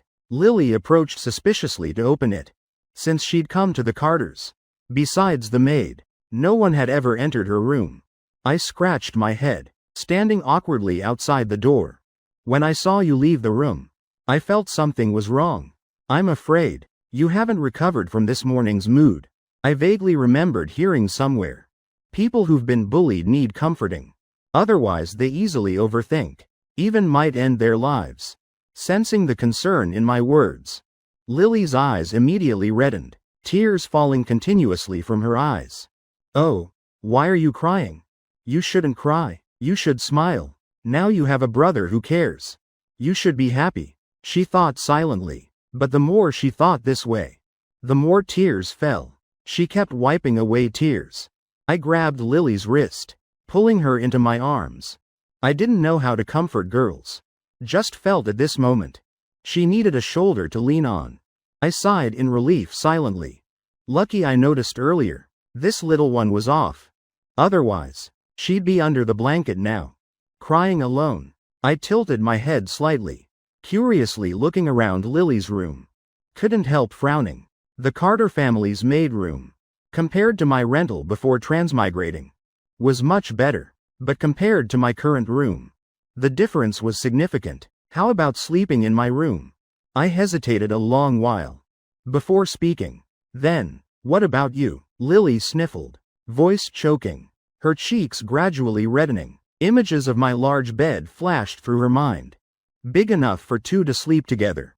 Her hands placed behind my back, unconsciously clenching tighter. I raised my eyebrows, excitedly saying, my room also has a gaming room. You know what? I just checked the specs, absolutely top tier. Tonight we can watch movies together. Eat some snacks. You sleep on the bed, I'll lie in the gaming room. I'd already planned. After she fell asleep, I'd seize the chance to game all night. After all, tomorrow morning just need to take her to school. Then return to catch up on sleep. Hearing me say this, Lily's whole body stiffened slightly. Though sleeping in the same room, but not the same bed. She didn't understand why she felt disappointed. But thinking about eating snacks and watching movies with me, her heart trembled with anticipation. She rubbed her head against my chest, whispering, I want to see the gaming room. The room in hazy light. I fumbled for the switch. Suddenly, a six-pointed magic circle appeared on the floor, immediately glowing brilliantly. Blue and pink light streams ran along the magical patterns, then spreading up the walls, gathering into a soft hazy glow. The entire room instantly tinged with cyberpunk haze. I glanced at Lily, embarrassed, scratching my head. Never expected I'd have such childish moments. On the left was an adjustable height desk. On the desk sat a massive curved monitor. Looking at that screen, I felt like at my home. I could clearly see others' homes. On the right was a wall-mounted TV. Could connect to various devices for movies. The two remaining walls. One side had shelves displaying character figures. The other had rows of gaming consoles. The remaining half was cabinets full of snacks and drinks. I glanced at the wall-mounted TV, then turned to admire the massive curved monitor. The thought of fictional action briefly crossed my mind. Let Lily watch movies herself, while I entered Summoner's Rift for a satisfying killing spree. I glanced down at my hands. The Demon King statue on the shelf seemed to give encouraging looks. However, looking back at the pitiful little sister sitting beside me, finally, familial love triumphed over instinct. I took my phone, connecting to the TV, preparing to choose a Stephen Chow comedy. Ding dong. A message notification popped up. Lily's eyes, immediately glued to the TV screen, reflecting my phone. She immediately recognized that was a girl's profile picture. The message appeared. Violet, tomorrow want breakfast sandwich at school gate. Family combo. Seeing Violet's name, I was briefly surprised. Previously, the original owner always messaged her first. Never had she initiated. I didn't think much, opening the chat. Which class are you skipping tomorrow? Need me to message the teacher so you won't worry about distractions? No need to thank me. My name is Lei Feng. Seeing my message, Lily giggled. All earlier worries immediately vanished. Brother's truly mischievous, she glared at me. I patted her head gently, smiling. All right, sit properly on the sofa. Let this servant serve the princess. I selected a classic Stephen Chow film. Tang Bohu points at autumn fragrance. Then poured a pile of snacks on the sofa. Also taking a large cup, filling it with ice. Pouring full of happiness water. Princess, please drink. I handed the cup to Lily. Smiling teasingly. Her face flushed. Brother's so annoying, she pouted. Chapter 51. Love you 3,000 times. Not knowing how long the movie had played. Lily's movie watching position started with hugging her knees. Gradually leaning on my shoulder. I didn't think much. Casually pulling her into my arms. After all, today she just experienced bullying. Being a bit scared was normal. 2 hours later, the movie ended. The clock approached midnight. Good children should sleep, I said. Now I just hoped this little one would sleep early. So I could enjoy observing neighbors' houses from mine, safely. Lily tilted her head looking at me. You're not sleeping? Of course I'm sleeping, I answered. Eyes slightly evasive. Obviously words didn't match mood. Inside I was eager to battle. Just wanting a satisfying game. I don't believe you, I'm not sleepy either. She huffed, saying. Just finishing, she yawned long. Rubbing her eyes. The bunny ears on her pajamas trembling slightly. Looking adorable as a soft little bunny. And you say you're not sleepy? Your eyelids are about to fight. Tomorrow still have school. Without proper studying, who'll support me later? Now, be good and sleep. I'll sleep later, I said, while pulling her hand, leading her to bed, carefully tucking her in. Sleep well, brother. Love you, she whispered softly. Then immediately pulled the blanket over her head. Under the blanket, her face burned hot, heart pounding, the beating echoing throughout her chest, like a small train running. In her world, I nodded, replying habitually. Sleep well, love you 3,000 times. Hearing the gaming room door close. Lily immediately opened the blanket, gasping, breathing the cool air. Thinking back on what I just said, she covered her burning cheeks with both hands. Her small feet couldn't help kicking wildly under the blanket. I turned on the computer, logging into the original owner's league account, checking the champion list. This account truly had all champions, all skins. I immediately opened ranked mode. Tonight must sweep Summoner's Rift. Half an hour later, seeing the penalty notification appear on screen, I stayed silent a long while. Detected player intentionally dying. Account banned for 2,400 hours. Can't play. Really can't play. The entire match. Just dying, or on the way to dying.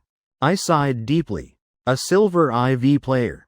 Wanting to reach diamond. Was truly delusional dreaming. I took out my phone, opening the app. Wanting to check how tonight's incident spread. Just opening the app. A flood of cursing comments appeared. Tisk tisk tisk, still claiming to be siblings. Playing like this must be more exciting, right? Blogger, haven't you seen women before? Any trash you pick up? I followed you for your songs. Never expected your character to be this garbage. Really wasted my sympathy for your songs. Now I just feel nauseous. Patched together plagiarized songs called original?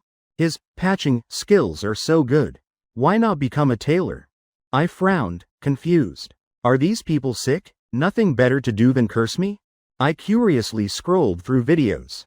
Coincidentally finding Jennifer's clip without evidence. But slandering me. Seeing the hypocritical face on Jennifer's screen, I immediately felt nauseous enough to vomit. I opened the comments. Below were all praises for that blogger's courage. Not fearing power. Daring to speak truth. Plus many netizens not knowing the truth. Casually cursing and slandering me mercilessly. I'd originally planned to directly ask him if blood-soaked buns tasted good. But thinking again, if I really did that, it'd just increase his popularity. I was hesitating, not knowing how to handle it, when the gaming room door gently opened. Lily carried a pillow and small blanket. Tiptoeing at the door, she saw the lights still on, asking softly, "Brother, you're still not sleeping?" Seeing Lily's appearance, I immediately understood. She came to bring me a blanket. I took a deep breath, stabilizing my mood, smiling. "Going to sleep now? Or should I sleep on the bed with you? My bed's really big, enough room for both of us." Lily pressed her lips, whispering softly. "Huh?" I gasped in shock, feeling my head explode with a boom. In my past life I had no siblings. But at our current age, sharing a bed was definitely not okay. Moreover, we weren't even that close. Even the relationship between Lily and the original owner was terrible. I scratched my head, flustered, occasionally glancing at her, not understanding what this situation was. Lily sniffled, saying softly, "Brother, I'm scared." Hearing those words, I immediately snapped alert. So after this bullying incident, she carried deep psychological trauma. Now she didn't dare sleep alone, afraid of darkness and empty rooms. And in this house, the only person she could rely on was me. My bed was quite large. 2 people lying there wouldn't touch. Lily obediently lay on one side, facing me, gently reaching out, lightly holding my sleeve. I lay still on the bed, mind still thinking how to get revenge on that blogger. If just reporting to police, having Captain Thompson arrest him for slander, it would definitely take a long, drawn-out time. Ultimately, most likely, just forcing him to post corrections, then publicly apologize. During that time, that blogger could completely seize this opportunity for massive engagement, pulling numerous new followers. The internet had no memory. After some time, people would forget everything, while he'd have a hot account with hundreds of thousands of loyal followers. I wouldn't let that blood bun eater escape comfortably. He must pay dearly. Drowsy with sleep, I suddenly felt something soft, warm, fragrant, burrowing into my arms. I immediately became alert, entire body stiffening. Earlier I'd almost spread my legs, clamping that body pillow. Looking down, seeing Lily curled in my arms, I gently brushed hair from her forehead, shaking my head helplessly. Never expected this little one rolled around so much sleeping. Looks like I need to help her reconcile with her sisters at home. Otherwise, continuing to sleep like this, I'll be the one scared to death, I thought silently. Lily squeezed her eyes shut, eyelashes trembling slightly, her heart beating fast enough to hear clearly. Seeing I didn't avoid or push her away, her lips curled up slightly, probably dreaming a sweet dream. I smiled softly, whispering, "Those messy things leave to me." Chapter 52. Why so clingy? Next morning, when I woke up, Lily was no longer in bed. I stretched, entire body aching. Had the feeling last night seemed like sleep paralysis. Couldn't move at all. By the bedside hung a shirt with Nick Wilde print and loose blue jeans. Probably Lily woke early, chose clothes for me, then returned to her room to wash up. I changed clothes and left the room, not knowing how long she'd been waiting at the door. She wore a shirt with Judy Hopps print, the hem tied in a cute little knot, slightly fitted, revealing her slender waist. Below were tight jeans, accentuating her beautiful long slender legs. By breakfast time, Mom and Dad had already gone to the company. Summer bowed her head, hair messy as a bird's nest, using chopsticks to poke the bun before her, eating mechanically, without interest. Seeing the clothes Lily and I wore, her eyes immediately brightened, face full of gossip, saying, "Ethan, what are you two wearing?" I looked down at my clothes, asking in surprise, "What's wrong? Any problem?" Last time I took Olivia and classmates shopping for these. Summer raised her eyebrows, a sinister, nosy ant smile appearing. I glared. "These are Zootopia-themed clothes. That day Olivia's friend also bought one." Flash the Sloth Said later all three would wear them out. Photos would look better. I pulled Lily's hand. Sitting at the table with her fourth sister. When are you going back to school? I asked. Summer immediately deflated. Right after eating. Have an early shift today. She suddenly looked up at me. Ethan, did you see that online video yesterday? I nodded. Expression cold, saying softly, saw it. Let the bullets fly a bit longer. If he wanted blood buns, I'll make him unable to earn a living. Hearing me, Summer nodded seriously. Yesterday when she saw that video, she was also furious. Finally, with great difficulty, everything was clarified. Helping Lily restore her honor. Yet one baseless fabricated clip ruined everything. She held up the chopsticks, poking the bun like a mic.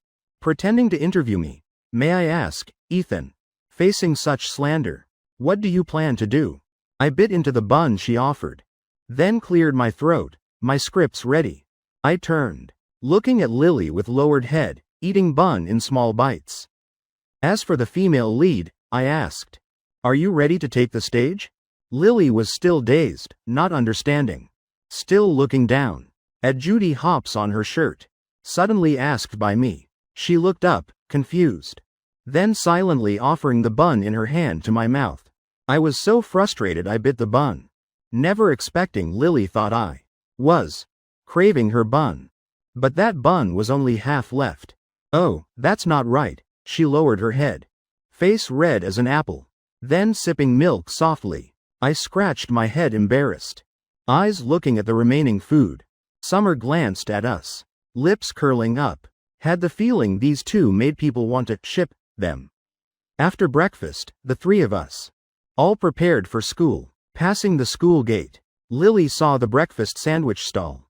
Crowded at the entrance. Saying softly, brother, I want to treat Jasmine to a breakfast sandwich. I nodded. Previously I always mooched breakfast from Jasmine. Now she probably just wanted to reciprocate. I bought 2 family combos. One for Lily and Jasmine. The other to treat the group's fatty. After all, yesterday he helped a lot. Though really dumb, still a good person.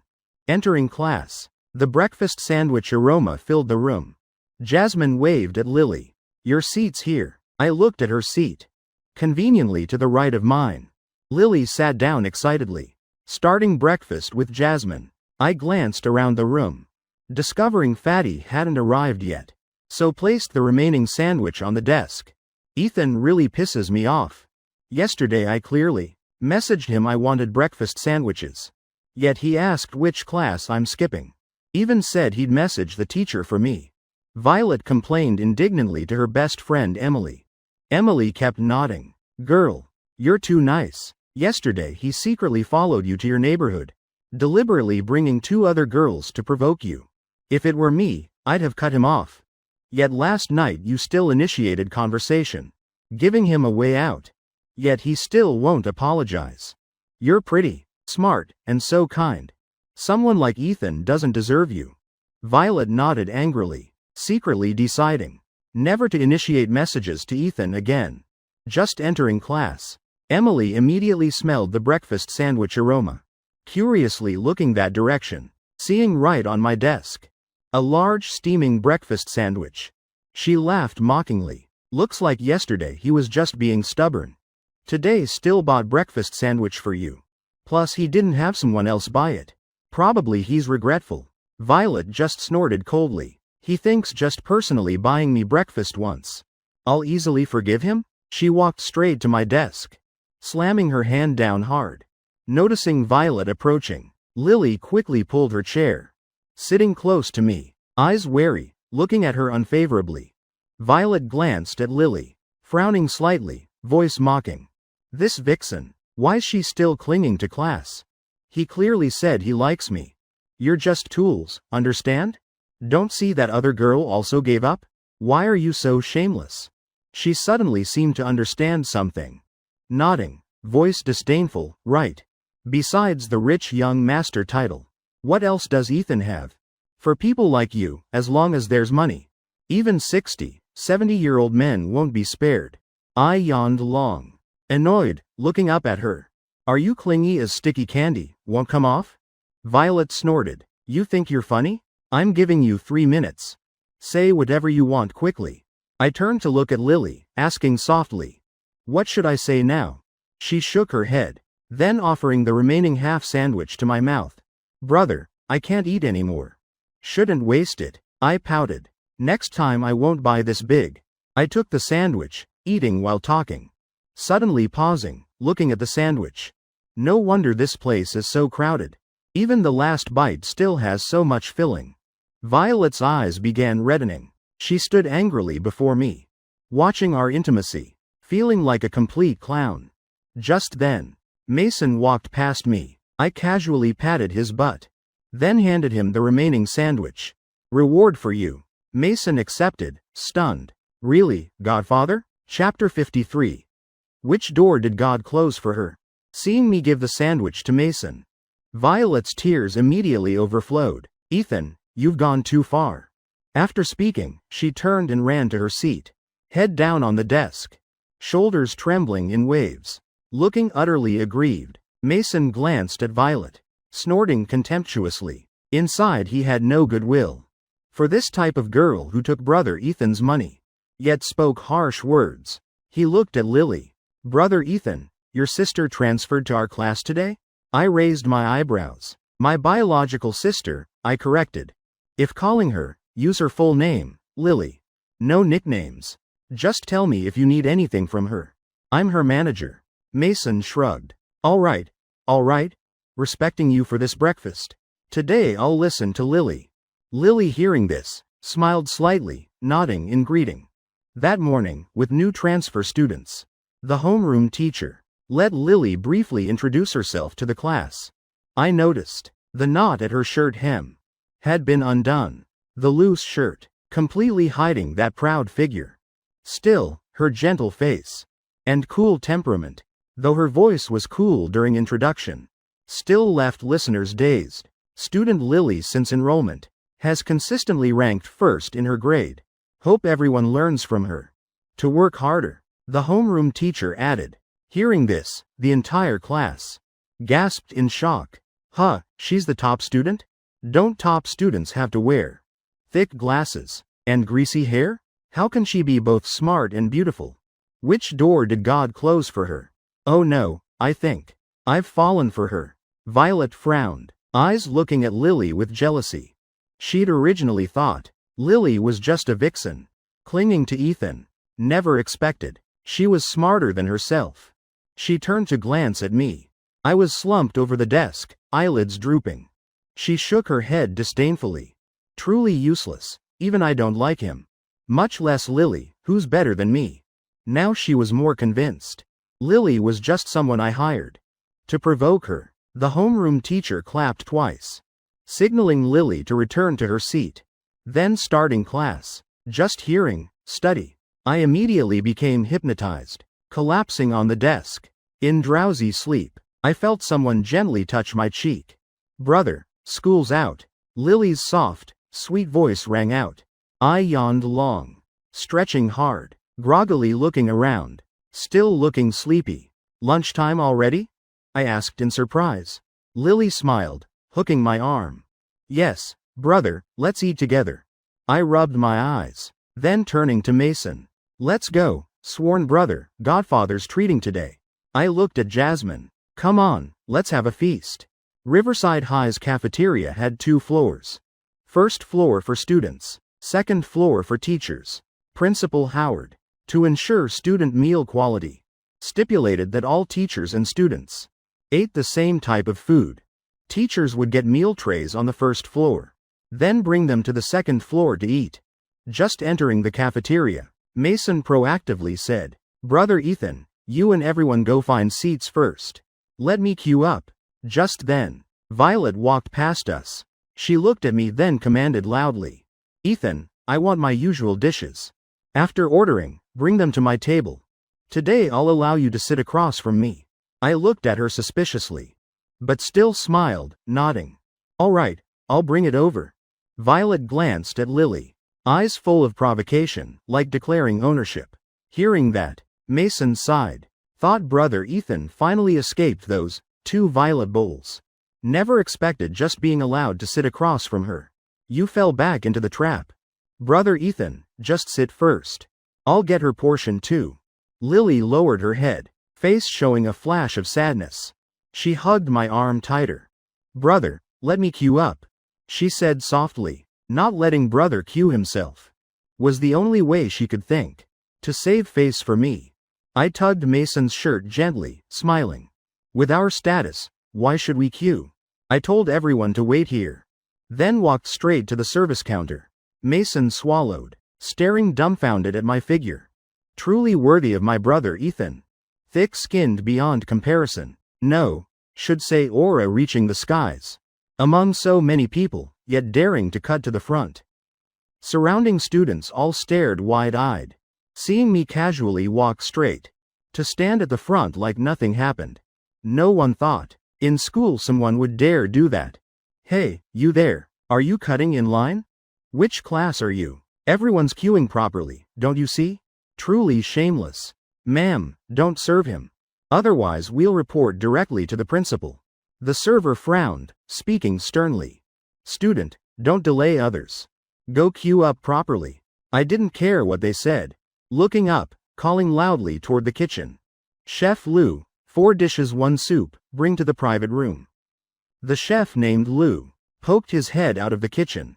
Seeing me, immediately came out quickly. Young Master Carter, what brings you to the cafeteria today? If you'd told me earlier, I'd have prepared better ingredients. I smiled replying. Haven't had Chef Lou's cooking in a while. Really missed it, just dropping by. Chef, cook whatever you like. If it's too much trouble, I can queue. Chef Lou quickly waved his hands. No trouble at all. Just lead your friends to the private room. I'll bring it up after cooking. Thanks, Chef Lou, I said. Then turned looking at those who'd protested. Lips curling in a half smile. I strode proudly, walking toward Lily and everyone, raising my hand in a victory sign. Let's go. 2nd floor, eat like nobles. All students queuing froze, watching the scene in disbelief. Wait, Chef Lou's attitude. Why so respectful? Respectful my ass. Forgot last time someone criticized his cooking. Almost got beaten? Now I know there's a private room for eating. The next student in queue looked up, only leftover dishes remained. Nothing appetizing. Gathering courage, shouting, Chef Lou, can I have a plate of stir-fried pork with peppers? But immediately, those words haunted him forever. Chef Lou didn't even show his face. Yelling loudly, still want stir-fried pork with peppers? I think you already look like stir-fried pork. Want me to chop you up for eating? Chapter 54. Turns out it's not that chef can't cook, but that I'm not worthy. At lunchtime, all teachers and students gathered in the cafeteria. The kitchen's ventilation wasn't very effective. The aroma from Chef Lou's cooking spread throughout the dining hall. Just hearing the sizzling sound, like hot oil poured on fish. Then the scent of pepper, dried chilies, mixed with fresh fish aroma, wafting everywhere from the kitchen. Spicy water cooked fish. Definitely spicy water cooked fish. This flavor is truly authentic. Not long after, from the kitchen came the sound of wok frying. Then the strong aroma of spicy bean sauce, mixed with rich pork fat. Wait, isn't that the stir-fried pork with peppers you just ordered? A student laughed mockingly. The student who ordered stir-fried pork sniffled, sadly saying, turns out it's not that chef can't cook, but that I'm not worthy. Hold on. I think I saw small prawns too. Plus that fragrant garlic aroma. My God, smells incredible. Our school's chef is this good? Students in the cafeteria, smelling the rich aroma from the kitchen, looking back at their bland soup, couldn't help sighing. Such bitter fate. At this moment Principal Howard finished his work, also entering the cafeteria, smelling that enticing aroma. He approached the window, calling into the kitchen. Chef Lou, what's cooking that smells so good? Give me a portion too. Chef Lou awkwardly poked his head out. Principal, this is specially prepared for young Master Carter. The principal's mouth twitched. Could only silently queue for food like a student. Ha ha, brothers. You didn't miss out. If you can't eat it, the principal can't either. So you're even. Worthy of Chef Lu. Even the principal gets no special treatment. Who exactly is that student? Even the principal dares not touch his food. Hearing students gossip, the principal just shrank his neck, pouting slightly. Clearly I'm the one in charge here. Fine, I admit I'm scared, let that young master eat. On Riverside's side, every table was packed. Moments later, Chef Lu carried a large tray out from the kitchen. The kitchen had only one exit, right at the corner opposite the cafeteria stairs. Stir-fried pork with peppers, garlic prawns, spicy water-cooked fish, light stir-fried vegetables, and West Lake fish soup, 4 dishes 1 soup, fully arranged on the tray, crossing the entire cafeteria, under countless envious red eyes. The food tray finally reached the second-floor private room. I sat in that private room with 3 others. This room was only used to receive the school's distinguished guests. Normally students weren't allowed. I flicked Lily's forehead lightly, speaking sternly. You're grown up now. Later if you have a boyfriend, don't hug so tightly, understand? Lily lowered her head, covering her forehead with her hand, just releasing my arm, then quickly covering her chest, face flushing red. She mumbled softly, because you're my brother, that's why I hug like this. I gently pinched her cheek. Let me teach you some legal knowledge. In cases of assault on women, the rate caused by acquaintances is many times higher than strangers. Caution is still necessary, so from now on you must learn to sleep alone. Use the bathroom alone too, I said while singing teasingly. From today, I'll use the bathroom alone. Mom and Dad, don't underestimate me. Lily hummed along a few lines. Anyway, it's still early. If too scared at night, at most sneak knock on brother's door. Hearing me, tell her to sleep alone. Jasmine frowned. Lily was so innocent and pure. She feared someone would deceive her, even if that someone was me. But hearing the later verse, Jasmine relaxed, guessing I was just joking. Brother Ethan, what weird song is that? Mason laughed teasingly. He paused, then asked, about Miss Violet. You're not really buying food for her? I shrugged. Didn't I say I'd only bring it if I could get what she likes? But I couldn't get it.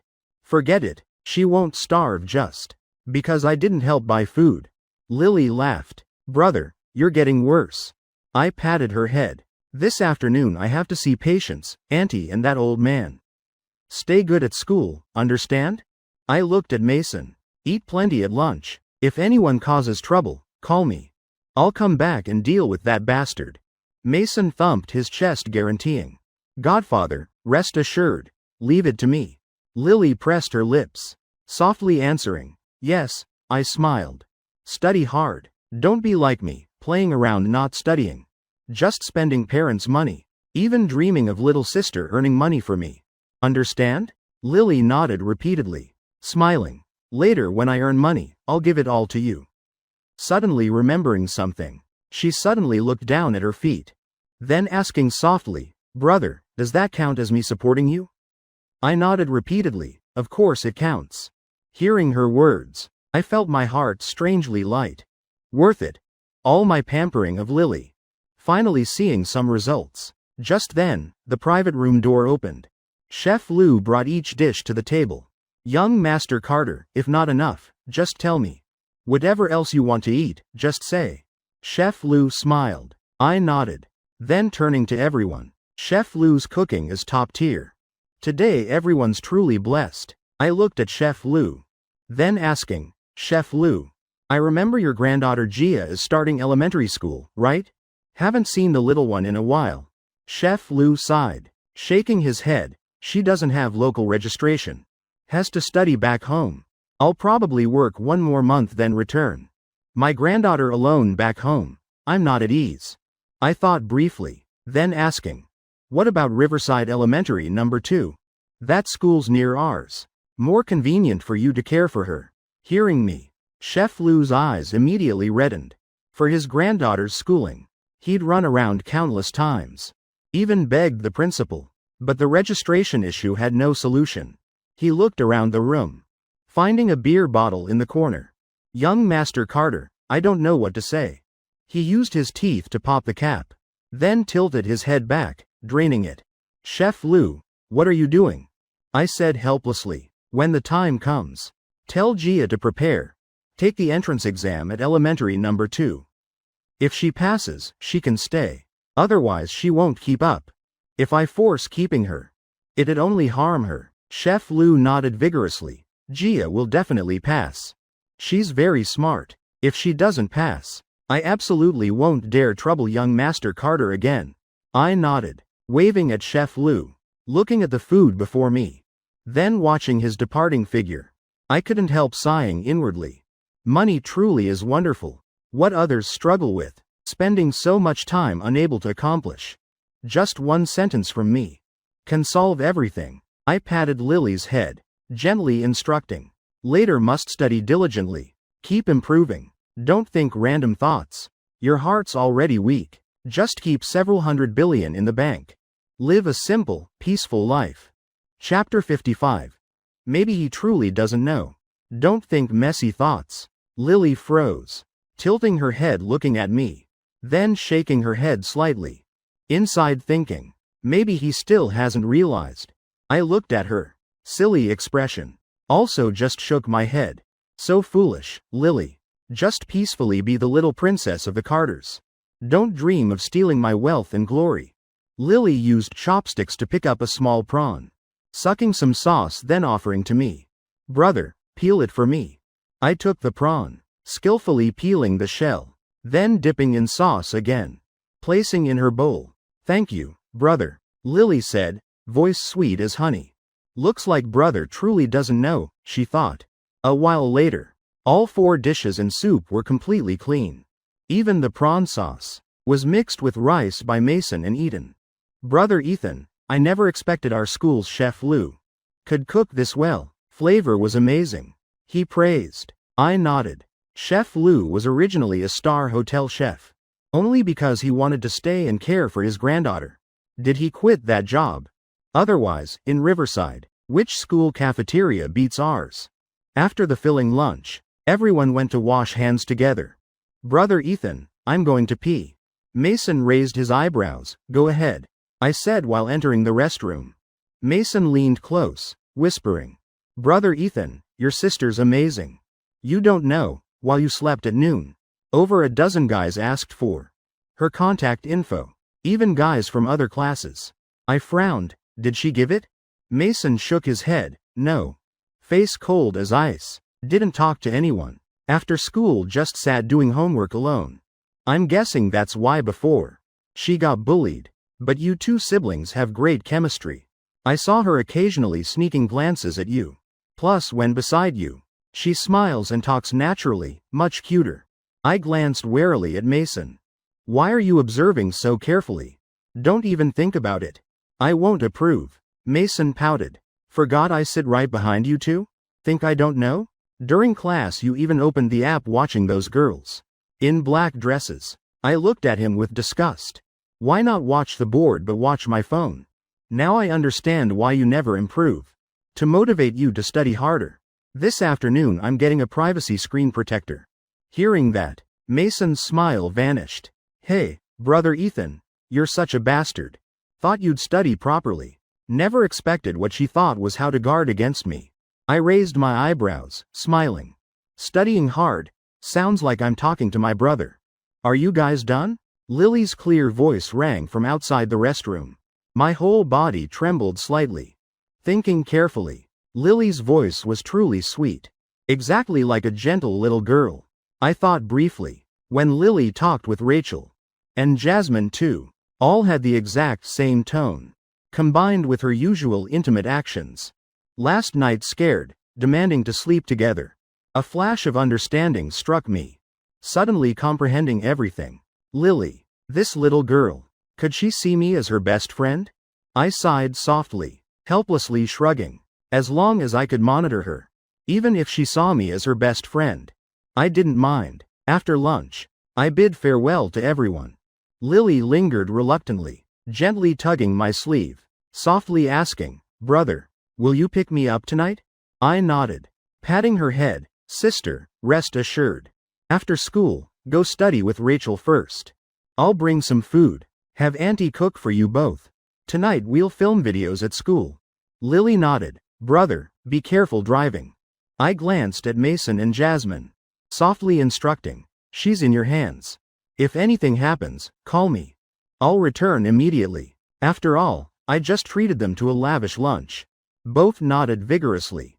Watching me drive away, Lily felt somewhat sad. She returned to her usual calm, cold demeanor. Let's go back to class. Lunch break's almost over. On my end, I drove to the apartment complex where Rachel lived. I stopped by the supermarket buying cooking ingredients, carrying several bags. Going to Rachel's home, I knocked gently. Soon after, Mrs. Liu opened the door. Ethan, why'd you buy so much? I frowned answering, Auntie. Tonight my sister and I are eating here again. My sister's been spoiled, needs something tastier to eat. I casually made up an excuse.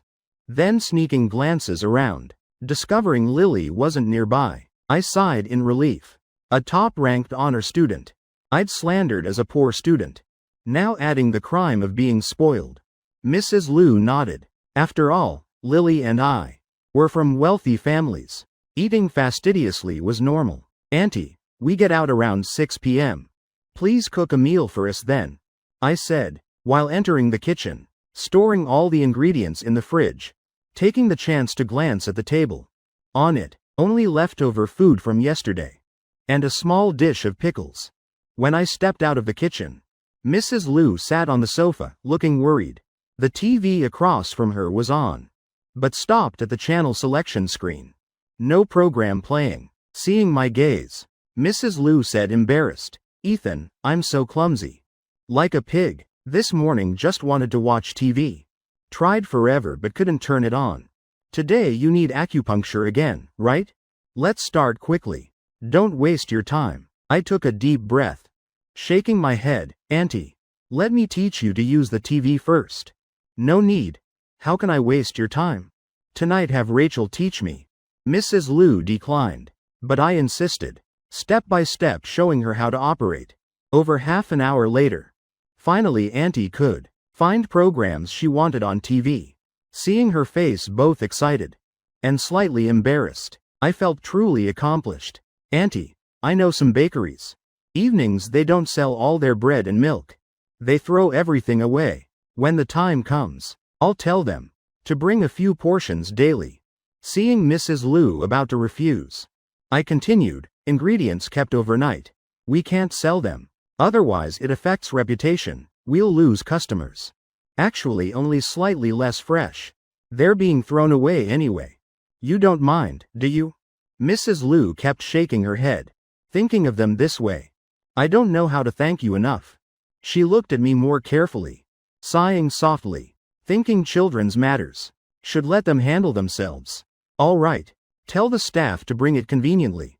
Auntie, lie down. Let's start today's treatment. Chapter 56. Sister looks at me strangely. Over an hour later, the acupuncture session ended. I wiped forehead sweat, instructing, Auntie, your body's still weak, plus still recovering from serious illness. Must supplement nutrition. I bought plenty of extra ingredients. You can cook and eat them. Without enough nutrition, the illness won't fully heal. Medical costs would be wasted. Mrs. Liu lowered her head guiltily, knowing when I entered the kitchen, I'd seen her meager meal. Ethan, I can go buy things myself. Mrs. Liu whispered. She felt before me, completely losing an elder's dignity. But how I handled everything was so thoughtful. She couldn't feel displeased. Auntie, how much can a girl eat? She's just picky. But about grocery shopping, I can't buy half a crab, or 2 or 3 shrimp. Shop owners won't sell. Just cook Lily's portion separately. You two eat the rest. Food kept overnight won't be fresh. If Lily eats it and gets stomachache, that's bad. Mrs. Liu stood stunned listening. She'd heard rich people often had weak stomachs. If eating stale food, within minutes they'd need emergency hospital care. Thank you so much. Ethan, I know you truly want to help. So I won't be polite, Mrs. Liu said emotionally. I waved dismissively, smiling. When the time comes, have Rachel tutor Lily. That's enough. She's about to enter senior year. Her grades really should improve. Auntie, I have things to do, leaving first. From now on I'll come around this time daily. Other times you can go out for walks. After speaking, I turned leaving. Getting in the car, sitting in the driver's seat. Thinking back on falsely accusing Lily. A girl called a poor student. Also spoiled, pampered, picky, with stomach problems. I couldn't help laughing. The car drove along the main road. Then quickly reaching Riverside Central Hospital. Following the small path in the yard, I reached General Shaw's hospital room. Today's caregiver was Tiger Shaw. While Grace sat beside, reading an ancient book. General, your precious grandson has come to visit, I called loudly. General Shaw saw me arrive. His face immediately broke into a kind smile. Ethan, troubling you to treat this old man again. Tiger Shaw snorted coldly. Though I'd saved the general's life, he still clearly remembered how I'd instigated the general to belt whip him. Ethan, Uncle remembers you're in 11th grade, right? This time, don't you need school? He asked. I smiled brightly answering. Immediately cutting in, Uncle. What are you saying? This is also studying. General's health is more important than school. I'm his biological grandson. Must be conscientious about caring for him. Why doesn't Uncle think of the general? Look, General sees me and brightens up. Sitting beside you, his face sour as bitter melon. General Shaw snorted coldly. Stand at attention. Hearing this, Tiger Shaw immediately jumped up. Standing straight in standard military posture. He glared at me. His intention was, after I finished school at night, then treat the general. I quickly stepped forward reassuring him. General, actually Uncle really cares about you. I took out my phone. Finding the video from after the last surgery. Showing Tiger Shaw, kneeling by the operating table. Sobbing and begging, looking utterly miserable. That scene made General Shaw's face flush with anger. Tiger Shaw shrank back, never expecting that day's video I'd kept. The general angrily said, You wanted me dead? Then huffing. Tomorrow carry 50 pounds running cross-country 20 miles. Tiger Shaw pouted, weakly answering, Yes, father. I spoke up advising. General, I know your body can't handle intense exercise yet. I'll record Uncle's punishment for you. I saw online people selling small leather whips for physical therapy rehabilitation. When the time comes I'll bring one for you to try. Real cowhide, very durable. General Shaw looked at me suspiciously, not thinking about beating Tiger Shaw again. But words already spoken, plus it'd speed physical recovery. Then consider it doctor's orders. Tiger Shaw looked at me with resentful eyes, not understanding why he brought this upon himself. Inside full of regret, shouldn't have provoked me. The atmosphere in the hospital room gradually became cheerful. Grace laughed softly. She'd cared for him all day. From start to finish he kept a stern expression. Yet as soon as I arrived, the atmosphere immediately livened. She felt very guilty. Seemed she'd never truly cared about this younger brother. She hesitated, then stepped closer to me, softly asking, Ethan, do you need me to make more plum juice? I glanced at Grace. Seeing her tension, I nodded slightly. After all, today in the hospital room, I didn't see Drake at all. She was probably trying to make amends. Should give her some hope. Otherwise later, hearing Drake, that damn green tea, say a few words. Then betraying the Carters would be troublesome. Grace's face showed a flash of joy. She turned the ancient book upside down on the chair, quickly leaving the hospital room. After Grace left, I pulled over a chair, taking General Shaw's pulse. General Shaw wore his outer coat, face showing clear hesitation. I looked at him. General, about to write, troubled, on your forehead. I said, if you have something to say, just say it directly. Don't keep it inside and get sick. At your age, don't speak half a sentence then stop midway. General Shaw pouted, thinking, this kid really can't be spoiled. He said, today, I keep feeling Dr. Carter looks at me very strangely. I looked at General Shaw in surprise. Shocked, saying, don't tell me you think you have Twilight charm? General, your imagination is truly rich. A young woman falling for an old man like you? I reached to touch his forehead. No fever. Why suddenly talking nonsense? Why not go to psychiatry for a checkup? General Shaw's face flushed red, swatting my hand away, retorting, I'm the same age as her grandfather. How could I be obsessed with girls? I've been to battlefields. Just feel Dr. Carter seems off today. He seemed to remember something. Asking, does our hospital have so few patients? I see Dr. Carter hasn't gone anywhere. Hasn't examined anyone else either. I thought briefly, guessing roughly what was happening.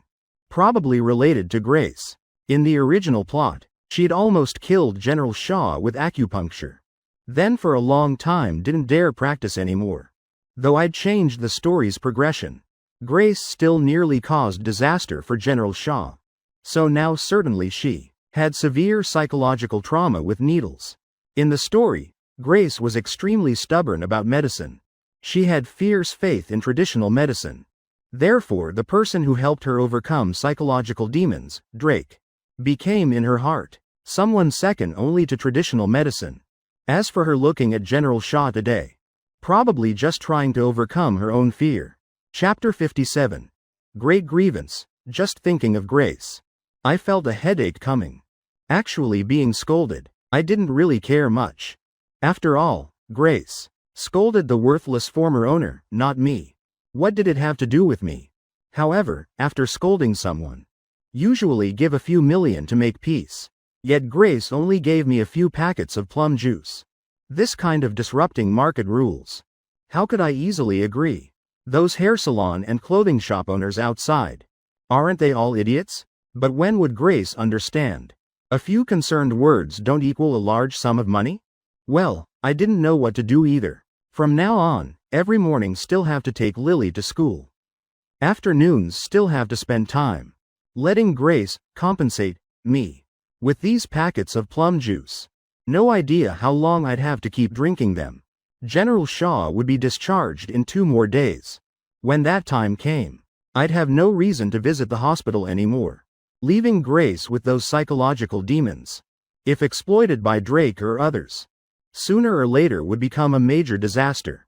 While I was still hesitating, General Shaw asked, Ethan, tell me, is Dr. Carter truly the hope of American traditional medicine? I nodded. In the original story, Grace completely learned Drake's medical arts, even developed them further.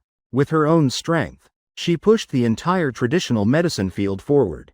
General Shaw thought a long while, also guessing the reason Dr. Carter became strange.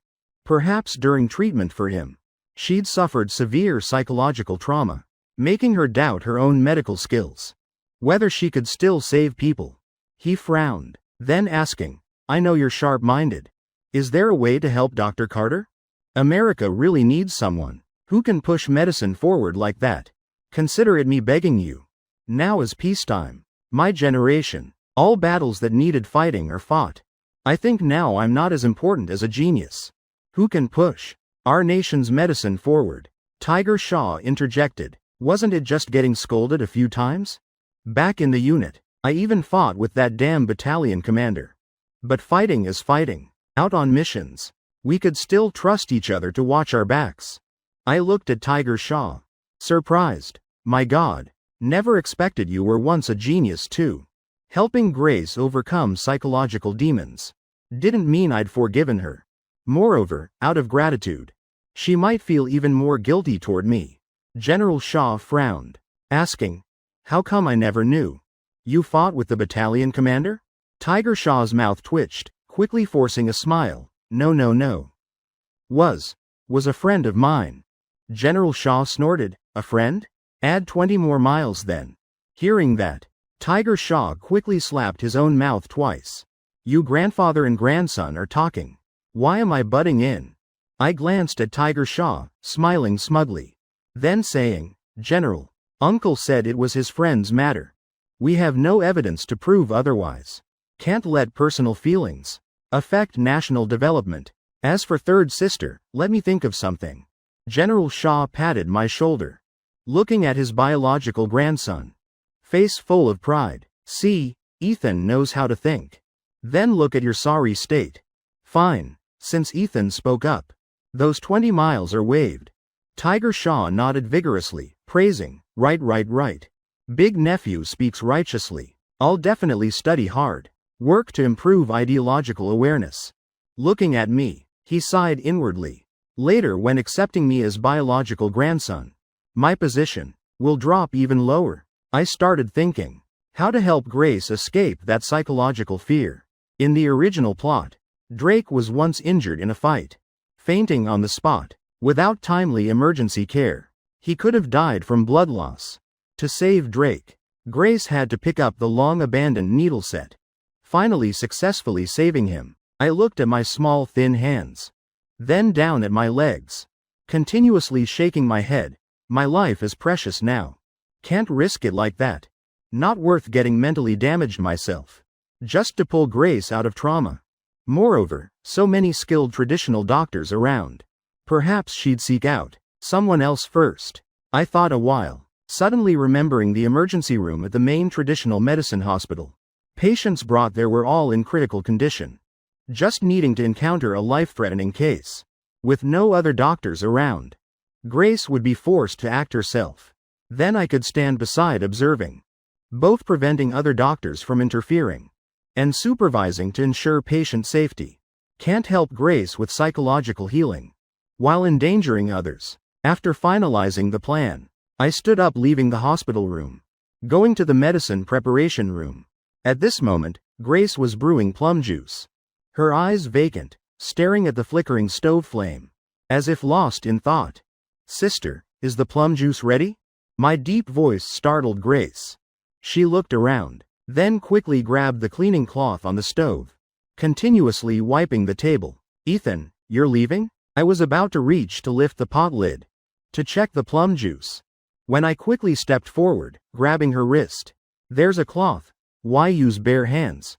Not afraid of burns?" Grace stared at her wrist I was holding, lowering her head, eyes immediately reddening. The distance between us incredibly close. Her head lightly resting against my chest. Voice choking. "Sorry, Ethan. Yesterday I overheard you talking at reception, knowing you suffered much grievance. Sorry, truly sorry." Seeing Grace's sorrowful appearance, I felt no joy at all. Actually feeling somewhat guilty inside. She sniffled, wiping tears from her eyes, standing on tiptoes, hugging my head to her chest, gently patting my back, whispering, "Ethan, if you feel wronged, just cry it out. It's my fault. All because I'm no good." Before my eyes darkened, my head pressed into somewhere soft, faintly fragrant. In the darkness, my thoughts became extremely clear. Thinking back now, being pointed at and scolded by a sister I'd lived with over 10 years. That feeling of grievance was indeed quite substantial. I felt like falling apart completely. Chapter 58. Why'd I feel even more aggrieved? The plum juice pot on the stove boiled vigorously, boiling water overflowing, knocking the lid off. Grace immediately released me, hastily grabbing the cloth to wipe spilled water. Remembering her actions just now, her face flushed red. I turned away, not daring to look at her. I knew right now my expression must look strange. Hard to believe. With hundreds of billions cold in my account, head buried in a beautiful girl's chest, yet still maintaining such a sorrowful appearance. Not showing a lustful expression was my greatest effort. That was truly the limit of my composure. Grace looked at my head, almost completely turned away from her. Inside, a sense of disappointment rose. Ethan still hasn't forgiven me.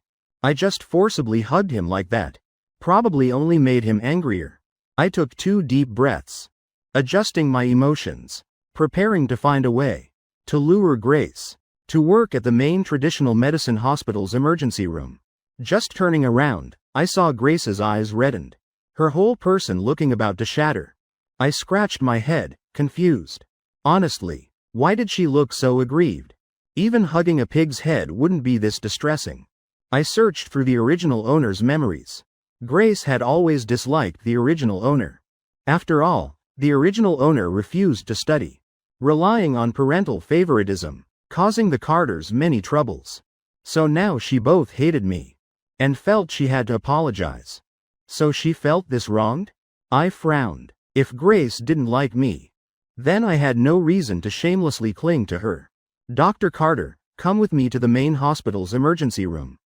I said coldly. Hearing those ice-cold words, Dr. Carter, Grace's hand wiping the table, froze momentarily, her face showing a flash of suffering.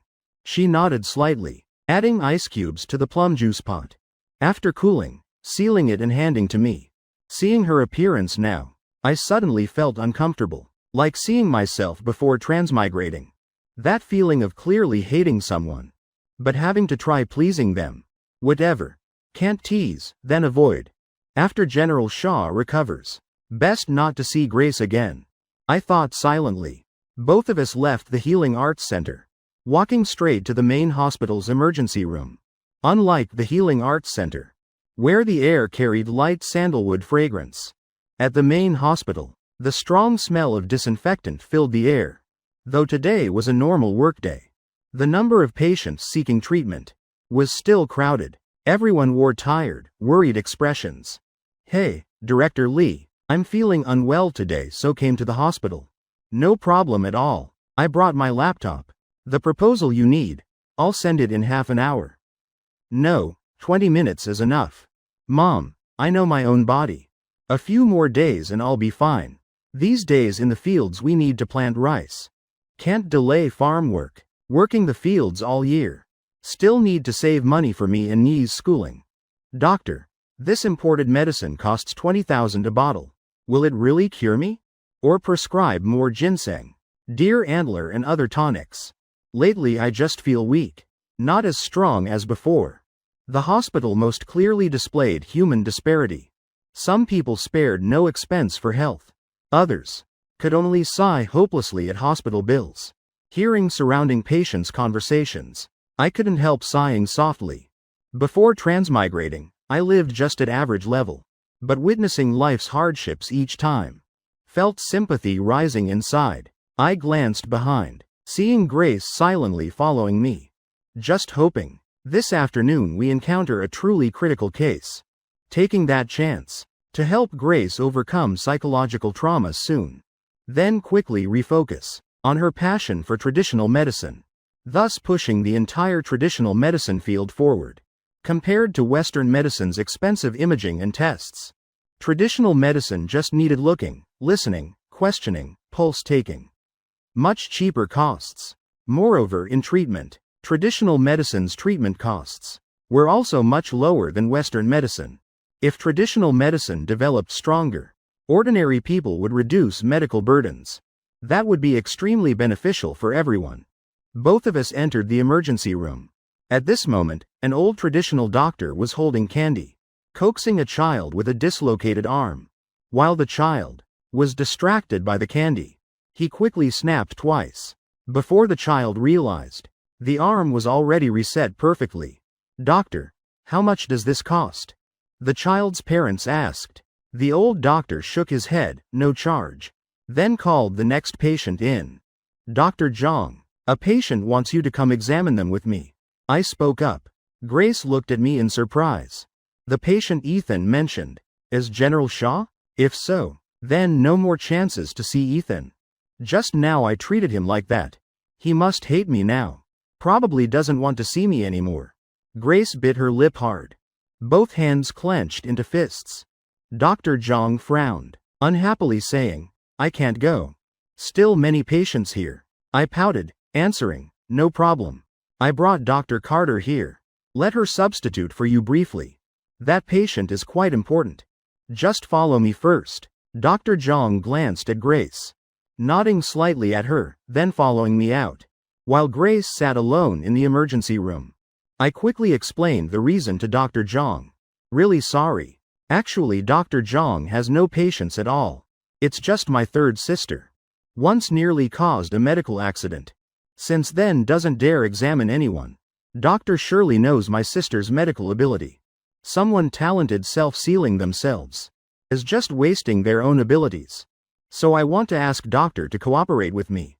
When first hearing me lie about having no patients, Dr. Zhang started feeling annoyed. But knowing this matter was to help Grace overcome psychological fear, he just sighed softly. Half a lifetime practicing medicine. I've met many outstandingly talented doctors. Just because one accident case fell into self-blame, unable to escape, finally choosing to leave the profession they once loved to the bone. You two siblings have such good feelings. Dr. Zhang praised. Of course, she's my half-sister. I smiled. With Dr. Zhang's help, we both mobilized surrounding doctors to work elsewhere, also specially arranging a janitor to wait until Grace sought doctors to tell her all doctors went to a meeting. I wore a mask, hiding in the small room beside the emergency room, silently observing incoming patients. Dr. Zhang removed his white coat, disguising as an old man seeking treatment, sitting right at the emergency room entrance. Chapter 59. Is this all you can do? Patients in the emergency room came and went continuously. I observed for over an hour. Mostly just minor emergency cases. Nothing too serious. I pretended to pass the door twice. When Grace treated others, her temperament completely different from usual. But toward needles, she still carried certain fear. Just a few needles could help patients recover faster. Yet she only glanced at the silver needles twice, then lowered her head, continuing to prescribe medicine.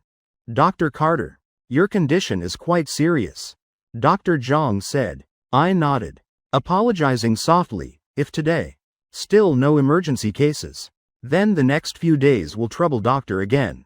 Dr. Zhang waved dismissively, smiling. What trouble? Not working yet still getting paid. I'm happy. Someone like her becoming like this. Such a waste for Dr. Carter. Her condition probably won't last long. Just needing opportunity. She'll quickly regain spirit. My third sister truly loves medicine. Never defeated by small failures, I said firmly. Dr. Zhang glanced at me, not expecting such trust in Grace. If everyone had family support like you, perhaps they wouldn't choose to leave the profession. He sighed inwardly. Time passed longer. Suddenly, rapid footsteps sounded from the entrance. Both Dr. Zhang and I looked out. A middle-aged couple, carrying a boy around 7 or 8, rushed into the emergency room. Doctor, save my son. The boy fell from upstairs, unconscious. Please save him. The woman's voice choked urgently. Dr. Zhang and I immediately ran to check, both glancing over, frowning. Without timely emergency care, the boy could very likely die on the spot. Grace also realized this. She immediately stepped forward, kneeling beside the boy, taking his pulse to examine, discovering the child's internal organs had suffered various degrees of damage, especially the heart area, had a blood clot pressing on nerves, obstructing blood flow to the brain, making the child fall into a coma. Grace looked toward the needle set on the table, just needing to clear that blood clot, restoring blood circulation. The child would quickly wake up. As for other internal injuries, for children, just using medicine to nourish, a few months could completely recover. Doctor, how is my son? Where are the more experienced doctors? The father asked frantically. Grace grabbed this lifeline, quickly standing up, running to find help. Dr. Zhang and I quickly lowered our heads, rushing into the empty room beside us. Grace searched through 2 nearby examination rooms, but found no doctors. Just then, the janitor approached saying, Drive. Carter, the hospital has an important patient admitted. All doctors were called by the director to a meeting to discuss treatment. Grace bit her lip, slightly looking up toward the Healing Arts Center. If doctors from the Healing Arts Center could definitely save this boy. She immediately turned, running fast toward the Healing Arts Center. But if I run to bring the old doctors back, the boy will have brain oxygen deprivation too long, leaving severe sequelae. She clenched both fists, eyes suddenly becoming determined, then immediately running back into the emergency room. Where are the other doctors? Where are your hospital's other doctors? The man saw. Behind Grace no one followed. His voice immediately rose sharply. Does your hospital have no conscience? Leaving someone who knows nothing on duty here, trying to kill my son? The woman held the boy tightly, sobbing. The man grabbed the stethoscope from the table, throwing it hard to the ground. If my son dies here, I'll make you buried with him. The commotion here immediately attracted waiting patients' attention. Impossible. This person knows nothing? Then why did she prescribe me medicine earlier? Truly immoral. Even scamming an old person like me. I remember there was an older doctor here. Why's it now this young girl? Could this girl have driven that doctor away? No skills yet staying at the hospital. Isn't that trying to harm people? Just go home if you know what's good. People killer. A living child harmed to death by you now. Outside the emergency room, Dr. Zhang frowned. Ethan. Let's go in. Otherwise this incident will greatly affect the hospital. I glanced at the surrounding crowd. Nodding slightly. I know this time I probably failed. Just as I was about to enter the emergency room, Drake's voice suddenly rang out. Drive. Carter. Why are you here? He glanced at the middle-aged couple. And the boy in their arms. You planning to treat him? I'd say if you don't act now, this boy won't make it. Grace looked at the needle set on the table. Then looking at Drake. Though I'd warned her to avoid him. But now the only one who could save the boy was him. Please, save this child. Grace grabbed Drake's wrist, bowing her head, pleading. Drake smirked, holding her arm, helping her up. Drive. Carter. Saving people is our duty. He glanced around, then asking, where's your brother? Shouldn't he be beside you now? He's busy. Grace stammered. What could be more important than you? Those who truly care about you. All see clearly you're not well. How could they leave you alone like this? Drake's voice somewhat displeased. Grace's nose stung. Clearly I'm so sad. Yet Ethan doesn't care at all. Drake knew he'd touched her psychology. He turned looking at the middle-aged couple. Speaking coldly. You two can't manage your own child. Yet blame everything on the doctor. Even demanding the doctor's life? Lost all shame? Do you two know how skilled a doctor she is? Do you know she just knelt apologizing? If you don't get out, then take the child away. I'm warning you. 5 more minutes, even if saved. The boy will have severe sequelae. The couple looked at each other. Then kneeling on the spot. Sorry, doctor. Please save our child. The man even slapped himself. It's my fault being too hasty. Please be magnanimous. Save my son. Drake glanced at Grace. Then snorting coldly. Lay the boy flat on the floor. Cut off his clothes. Just then, Dr. Zhang and I stepped through the crowd. Looking at Grace, I said disappointedly, your love for traditional medicine. Is this all you can do? Stop making a fool of yourself. Go home and be Miss Carter peacefully. I glared at Drake. You fraud.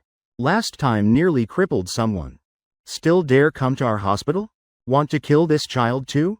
Only a fool like you would hold hands with him like that. Chapter 60. So your love runs this deep. When did I cripple anyone? Don't slander me. Drake retorted. I snorted coldly, telling the middle-aged couple before me. He's not a doctor at our hospital. If you still want him to treat your child, please go to the public area. And any consequences won't relate to our hospital. Hearing me finish, the couple glared fiercely at Drake. Then turning to Dr. Zhang behind me.